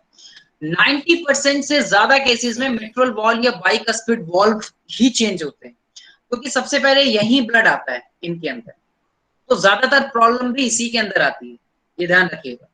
तो ज्यादातर केसेस में बाइकस्पिड या ट्राइकस्पिड जो मिट्रल वॉल्व होते हैं उन्हीं को चेंज किया जाता है या खोला जाता है। बलून थेरेपी होती है एक तरह की, जिसको एंजियोग्राफी भी बोला जाता है, बलून थेरेपी। पढ़ेंगे आप लोग हायर क्लासेस में इसके बारे में, या कभी कहीं आपने कुछ देखा हो तो बच्चों उनसे इन छल्लों को, इन वॉल्व्स को खोला जाता है। कोई वॉल्व कब बंद हो सकती है, कोई वॉल्व तब बंद हो सकती है जब उसमें कुछ डिपॉजिट हो गया हो। मान लीजिए यहाँ पे कोई बैड फैट डिपॉजिट है, कोई प्रोलॉन्ग स्मोकर है तो उसका स्मोक डिपॉजिट है यहाँ पे, धुएं की वजह से, जिस कारण से वहाँ क्लॉटिंग बन जाती है, जिस कारण से वहाँ क्लॉटिंग बच जाती है, ब्लड का प्रेशर चेंज होने लगता है, उन लोगों का ब्लड प्रेशर ज्यादा हो जाता है या ब्लड प्रेशर कम हो जाता है, ऐसा दोनों केसेस हार्ट अटैक, ठीक है। और कोई हार्ट अटैक हो सकता है, स्ट्रोक हो सकता है, कुछ भी हो सकता है, ठीक है। उनके बारे में खैर हम आगे पढ़ेंगे। तो जो ये काम करते हैं आपकी, ये जो इसमें आपके जो बॉल्स होती हैं, ये अपना रोल प्ले करती है। मुझे बताइए कि क्या आपको ये डायग्राम समझ आया सबको? Yes sir. Yes sir. चलिए, मुझे नहीं लगता कि मैं इतने अच्छे से आप लोगों को इसमें समझा पाता और आप समझ पाते, मुझे ऐसा नहीं लगता कि मैं आपको इतने अच्छे से इस डायग्राम में कुछ बता पाता या फिर पहली बार आप लोग समझ पाते। हाँ, अब जरूर आप इसको आसानी से समझ सकते हो इसको देख के कि सर वॉल्व्स भी दिख रहे हैं। है बेटा? सर वॉल्व्स भी दिख रहे हैं। अब वॉल्व्स भी आपको समझ आने लगेंगे, अब सारी चीजें आपको जो है डिफरेंस भी यहाँ पे समझ आएगा, तो आप इसको अब आसानी से देख सकते हैं। वैसे तो ये ना के बराबर पूछा जाता है, लेकिन नॉलेज के लिए तो आप यही देखेंगे, क्योंकि हार्ट की जो शेप होती है वो ऐसी दिखती है हमें बच्चों। तो ये चीज आपको समझाने का मेरा मेन पर्पस यही था, फ्लो चार्ट जो था, जिससे कि आप सारी चीजें आसानी से समझ सके बच्चों, ठीक है? Yes sir. ये बात समझ आई सबको? Yes sir. Yes sir. एक मिनट सर। हाँ बेटा। सर मैंने सुना है हार्ट में होल हो जाता है, वो कैसे होता है? हार्ट में हॉल बेटा वो आपके वो कंजेनाइटल डिजीज होती हैं कई, ठीक से टिश्यूज का डेवलप ना होना, ठीक से डेवलपमेंट ना होने की वजह से वो हमें हार्ट में हॉल देखने को। आपने कभी कंजेनाइटल डिजीज के बारे में सुना है किसी ने? नहीं सुना? मैंने नहीं सुना। Yes sir. Yes sir, 9th class में पढ़ा था। सुना है आपने, कंजेनाइटल डिजीज पढ़ी होंगी। तो ये कंजेनाइटल डिजीज होती हैं कई, तो उनमें ये जो हॉल का मतलब होता है, ये हम जो सेप्टम पढ़ रहे हैं ना, सेप्टम, इनमें कहीं ना कहीं डिफेक्ट होता है, इनमें डिफेक्ट होने की वजह से उसको हम होल बोलते हैं बेटा। कंजेनाइटल हार्ट डिफेक्ट होते हैं सारे। इन शॉर्ट इनको हम VSD के नाम से भी जानते हैं, VSD के नाम से भी जानते हैं इन शॉर्ट। इसको आप पढ़ेंगे बहुत हायर लेवल पे, वेंट्रिकुलर सेप्टम डिफेक्ट बोलते हैं इनको, वेंट्रिकुलर सेप्टम डिफेक्ट। तो इनके सेप्टम के अंदर होल होता है ये। ओके जैसे सर। हम एक ओपनिंग की बात कर रहे हैं ना कि यहाँ पे एक ओपनिंग हो रही है, तो वो एक तरह की ऐसा मान लो कि एक एबनॉर्मली हमें ओपनिंग देखने को मिलती है, एक नॉर्मल ओपनिंग नहीं होती, जिसको हम होल बोलते हैं। सर वो स्टार्टिंग से ही होते हैं ना, बाद में वो फिल हो जाता सर है ये ना? बर्थ से होता है ना, before birth? हाँ ये कंजेनाइटल होता है, मैंने कहा ना कि बाय बर्थ होता है। सर यस बाय हाँ बाय बर्थ होता है, ठीक है, तो वो ध्यान रखिएगा। तो जो ये हमें देखने को मिलता है इसमें, बाकी कुछ चीजें बची हैं इसके अंदर, जैसे हार्ट जो है आपका पंप करता है ब्लड को with a rhythm determined by a blood by a group of pacemaker cells, जिसको हम साइनोआर्ट्रियल नोड का नाम भी देते हैं। बच्चों साइनोआर्ट्रियल नोड क्या होता है? ये कुछ ऐसा समझिए कि आपका जो हार्ट नॉर्मली बीट करता है ना 70 to 75 पर मिनट टाइम्स पर मिनट, ये हमारा हार्ट यस बीट यस करता सर। है ना, इसको बोलते हैं दिल का धड़कना। अगर मैं आसान भाषा में बोलूं सर, ये आपको बहुत अच्छे से समझ आएगा, इसलिए मैंने हिंदी में लिख रहा हूँ। दिल का धड़कना है ना, बोलते हो ना, तो आपका हार्ट जो है 7 एवरेज जो हमारा बीट निकलता है, इन शॉर्ट क्या बोलते हैं इसको, हार्ट बीट्स का नाम देते हैं हम। तो जो बीट्स होती हैं ये आपकी 70 to 75 टाइम्स पर मिनट की होती हैं ये। एवरेज अगर हम इसको देखें तो एवरेज कितनी आती है बच्चों इसकी, एवरेज जो होती है वो 72 टाइम्स पर मिनट, 72 टाइम्स पर मिनट। अब इसका मतलब ये नहीं होना चाहिए 72 टाइम्स पर मिनट कि आप रनिंग करके आओ और आपका हार्ट पहुंच गया वो 150 टाइम्स पर मिनट, तो आप बोलो कि नहीं नहीं सर ये तो ऐसा नहीं था, ये तो हमारा तो ज्यादा हो गया। यस सर, तो रनिंग रनिंग करने वगैरह के के बाद टाइम सर, पे ये तो ज्यादा होना ही है, ये सर ठीक ज्यादा है, ऑक्सीजन यस लेगा, सर। ज्यादा पंप करेगा। ऑब्वियसली ज्यादा कम करेगा, ठीक है, गुड। तो बच्चों ये साइनोआर्ट्रियल नोड जो होते हैं ये आपके ये एक तरीके से साइनोआर्ट्रियल नोड, इसको बोलते हैं SAN। ये SAN जो है आपके साइनोआर्ट्रियल नोड, ये आपका क्या काम करते हैं, ये एक्शन पोटेंशियल का काम करते हैं। किसका काम करते हैं? एक्शन पोटेंशियल का। एक्शन पोटेंशियल मतलब यही जो मैं हार्ट के आपको इसकी बात कर रहा हूँ, एक मिनट स्पेलिंग गलत हो गई,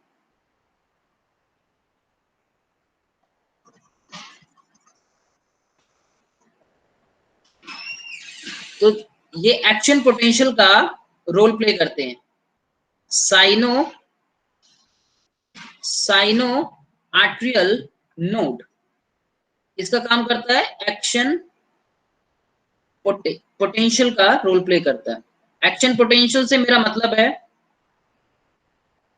एक्शन पोटेंशियल से मेरा मतलब है बच्चों, ये जो मैं बीटिंग की बात कर रहा हूं ना यहाँ पे, इसके लिए तो हार्ट के कंट्रैक्शन की रिदम को शुरू और उसको मेंटेन करने के लिए रेस्पॉन्सिबल होता है, ध्यान रखिएगा।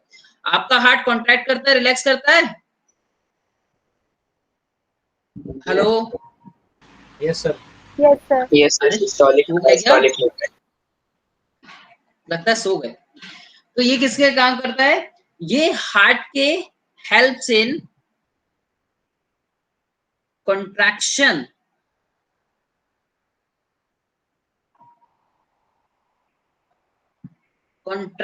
रिदम मेंटेन करने में अपना रोल प्ले करता है ये। तो आपका हार्ट कॉन्ट्रैक्ट करता है और कॉन्ट्रैक्ट करता है, एक रिदमिकली कॉन्ट्रैक्शन और रिलैक्सेशन शो करता है, तो कॉन्ट्रैक्शन को कंट्रोल करने का काम करता है SAN, इसको एक्शन पोटेंशियल के नाम से भी जानते हैं। Is that clear? So pacemaker, yes sir. SAN को ही हम लोग पेसमेकर के नाम से ही बोलते हैं। इसके अंदर पेसमेकर, पेस मतलब पेस समझते हो, पेस, पेस समझते हो, पेस यस सर। तेज बोलते हैं ना, पेस बॉलर है, पेस बॉलर मतलब फास्ट बॉलर। तो ये किस तरह से फास्ट मूव करेगा उसको कराने में, एक्शन पोटेंशियल जनरेट कराने में पेसमेकर सेल्स अपना रोल प्ले करती हैं। तो पेसमेकर सेल्स जनरेट करती हैं करंट को that causes contraction of heart travelling through the AV node and along the conduction system of the heart. तो पेसमेकर सेल्स बच्चों यहाँ पे ये आपके पोटेंशियल को मेंटेन करने में और एक कंट्रैक्शन करने में अपना रोल प्ले करती है, ठीक है, ये होती है आपकी पेसमेकर सेल्स इसके अंदर। So heart function as a pump in the circulatory system to provide a continuous flow of blood throughout the body. अब मान लीजिए कि अगर ये एक्शन पोटेंशियल ना हो तो क्या हार्ट पंप कर पाएगा इतनी तेजी से? बताइए जरा। अगर एक्शन पोटेंशियल ना हो, राइट, तो नहीं कर पाएगा। तो उसी को मेंटेन करके रखना, उसको कंट्रैक्शन का ध्यान रखना, प्रॉपर रिदमिक कंट्रैक्शन होना, वो आपका रोल प्ले करते हैं ये साइनो एट्रियल नोड। तो कंट्रैक्शन रिदम को मेंटेन करके रखने के लिए रेस्पॉन्सिबल होता है साइनो एट्रियल नोड, और साइनो एट्रियल नोड को ही पेस मेकर के नाम से भी हम लोग जानते हैं। This is also known as by the name of pacemaker. So the heart function as a pump in the circulatory system to provide a continuous flow of blood throughout the body. Yes, we know that humans have is a close cardiovascular system. जानते हैं ना, दो type के cardiovascular system होते हैं, एक open type और एक क्लोज टाइप। तो हमारी बॉडी में क्लोज टाइप होता है, जहाँ पे क्लोज टाइप का मतलब होता है बच्चों, अगर आप कोई नहीं जानता तो क्लोज मतलब होता है जहाँ पे आर्टरीज, वेन्स और कैपिलरीज प्रेजेंट होती है। दूसरा जो ओपन टाइप होता है, ओपन टाइप में जो टिश्यू सेल्स होती है वो डायरेक्टली बाथेड होती है। लास्ट ईयर भी पढ़ा था, लास्ट ईयर भी पढ़ा था। डाइवर्सिटी में यहाँ पे हाँ, ये चीज आपको, तो some invertebrates group open cardiovascular system भी वहां पे प्रेजेंट होता है, तो ये चीज आपको ध्यान रखनी है उसके अंदर। ठीक है जी? Yes sir. राइट। फिर पल्मोनरी सर्कुलेशन बच्चों, अभी जैसे मैंने बताया आपको, सर्कुलेशन दो तरीके से हमें देखने को मिलता है। चलो पल्मोनरी सर्कुलेशन से नेक्स्ट क्लास में स्टार्ट करेंगे, जल्दीबाजी में नहीं करते इसको, यस सर, यस सर। है ना, जल्दीबाजी में क्यों करेंगे। Yes sir. तो यहाँ तक आप लोग पढ़ के रखना बच्चों। आई होप कि आप लोगों को मैंने थोड़ी बहुत हेल्प की हो कुछ समझाने में ह्यूमन हार्ट को। Yes sir, yes. Sir Sunday के टेस्ट हाँ में जी, यहाँ तक है, संडे के टेस्ट में यहाँ तक आएगा। न्यूट्रिशन भी आएगा संडे का। ठीक है, ओके सर। क्या बेटा? संडे वाले टेस्ट में न्यूट्रिशन आएगा? न्यूट्रिशन मुश्किल है, थोड़े बहुत क्वेश्चंस आ सकते हैं, लेकिन यहाँ तक तो आएगा आपका। हार्ट वाला चैम्बर आएगा, ठीक है, हार्ट वाला चैम्बर कह रहा हूँ, हार्ट वाला पार्ट मतलब वही पार्ट आएगा उसका। सर डाइजेस्टिव सिस्टम पढ़ लेना, आ सकता है, कुछ क्वेश्चंस आ सकते हैं, क्योंकि वो आपके इसलिए दिए जाएंगे ताकि आपके प्रीवियस टॉपिक्स की भी रिवीजन हो सके। ठीक है, ओके सर। हाँ, तो बच्चों लोग मिलते हैं अब आपसे नेक्स्ट क्लास में। तब तक के लिए good evening tata, sir, bye bye sir. Bye sir, take care, good evening sir. Good good evening evening sir. To everyone, take care, bye bye. Good evening sir. Good evening good sir. Evening to everyone, bye bye, take care. Thank you. Good evening sir, bye sir.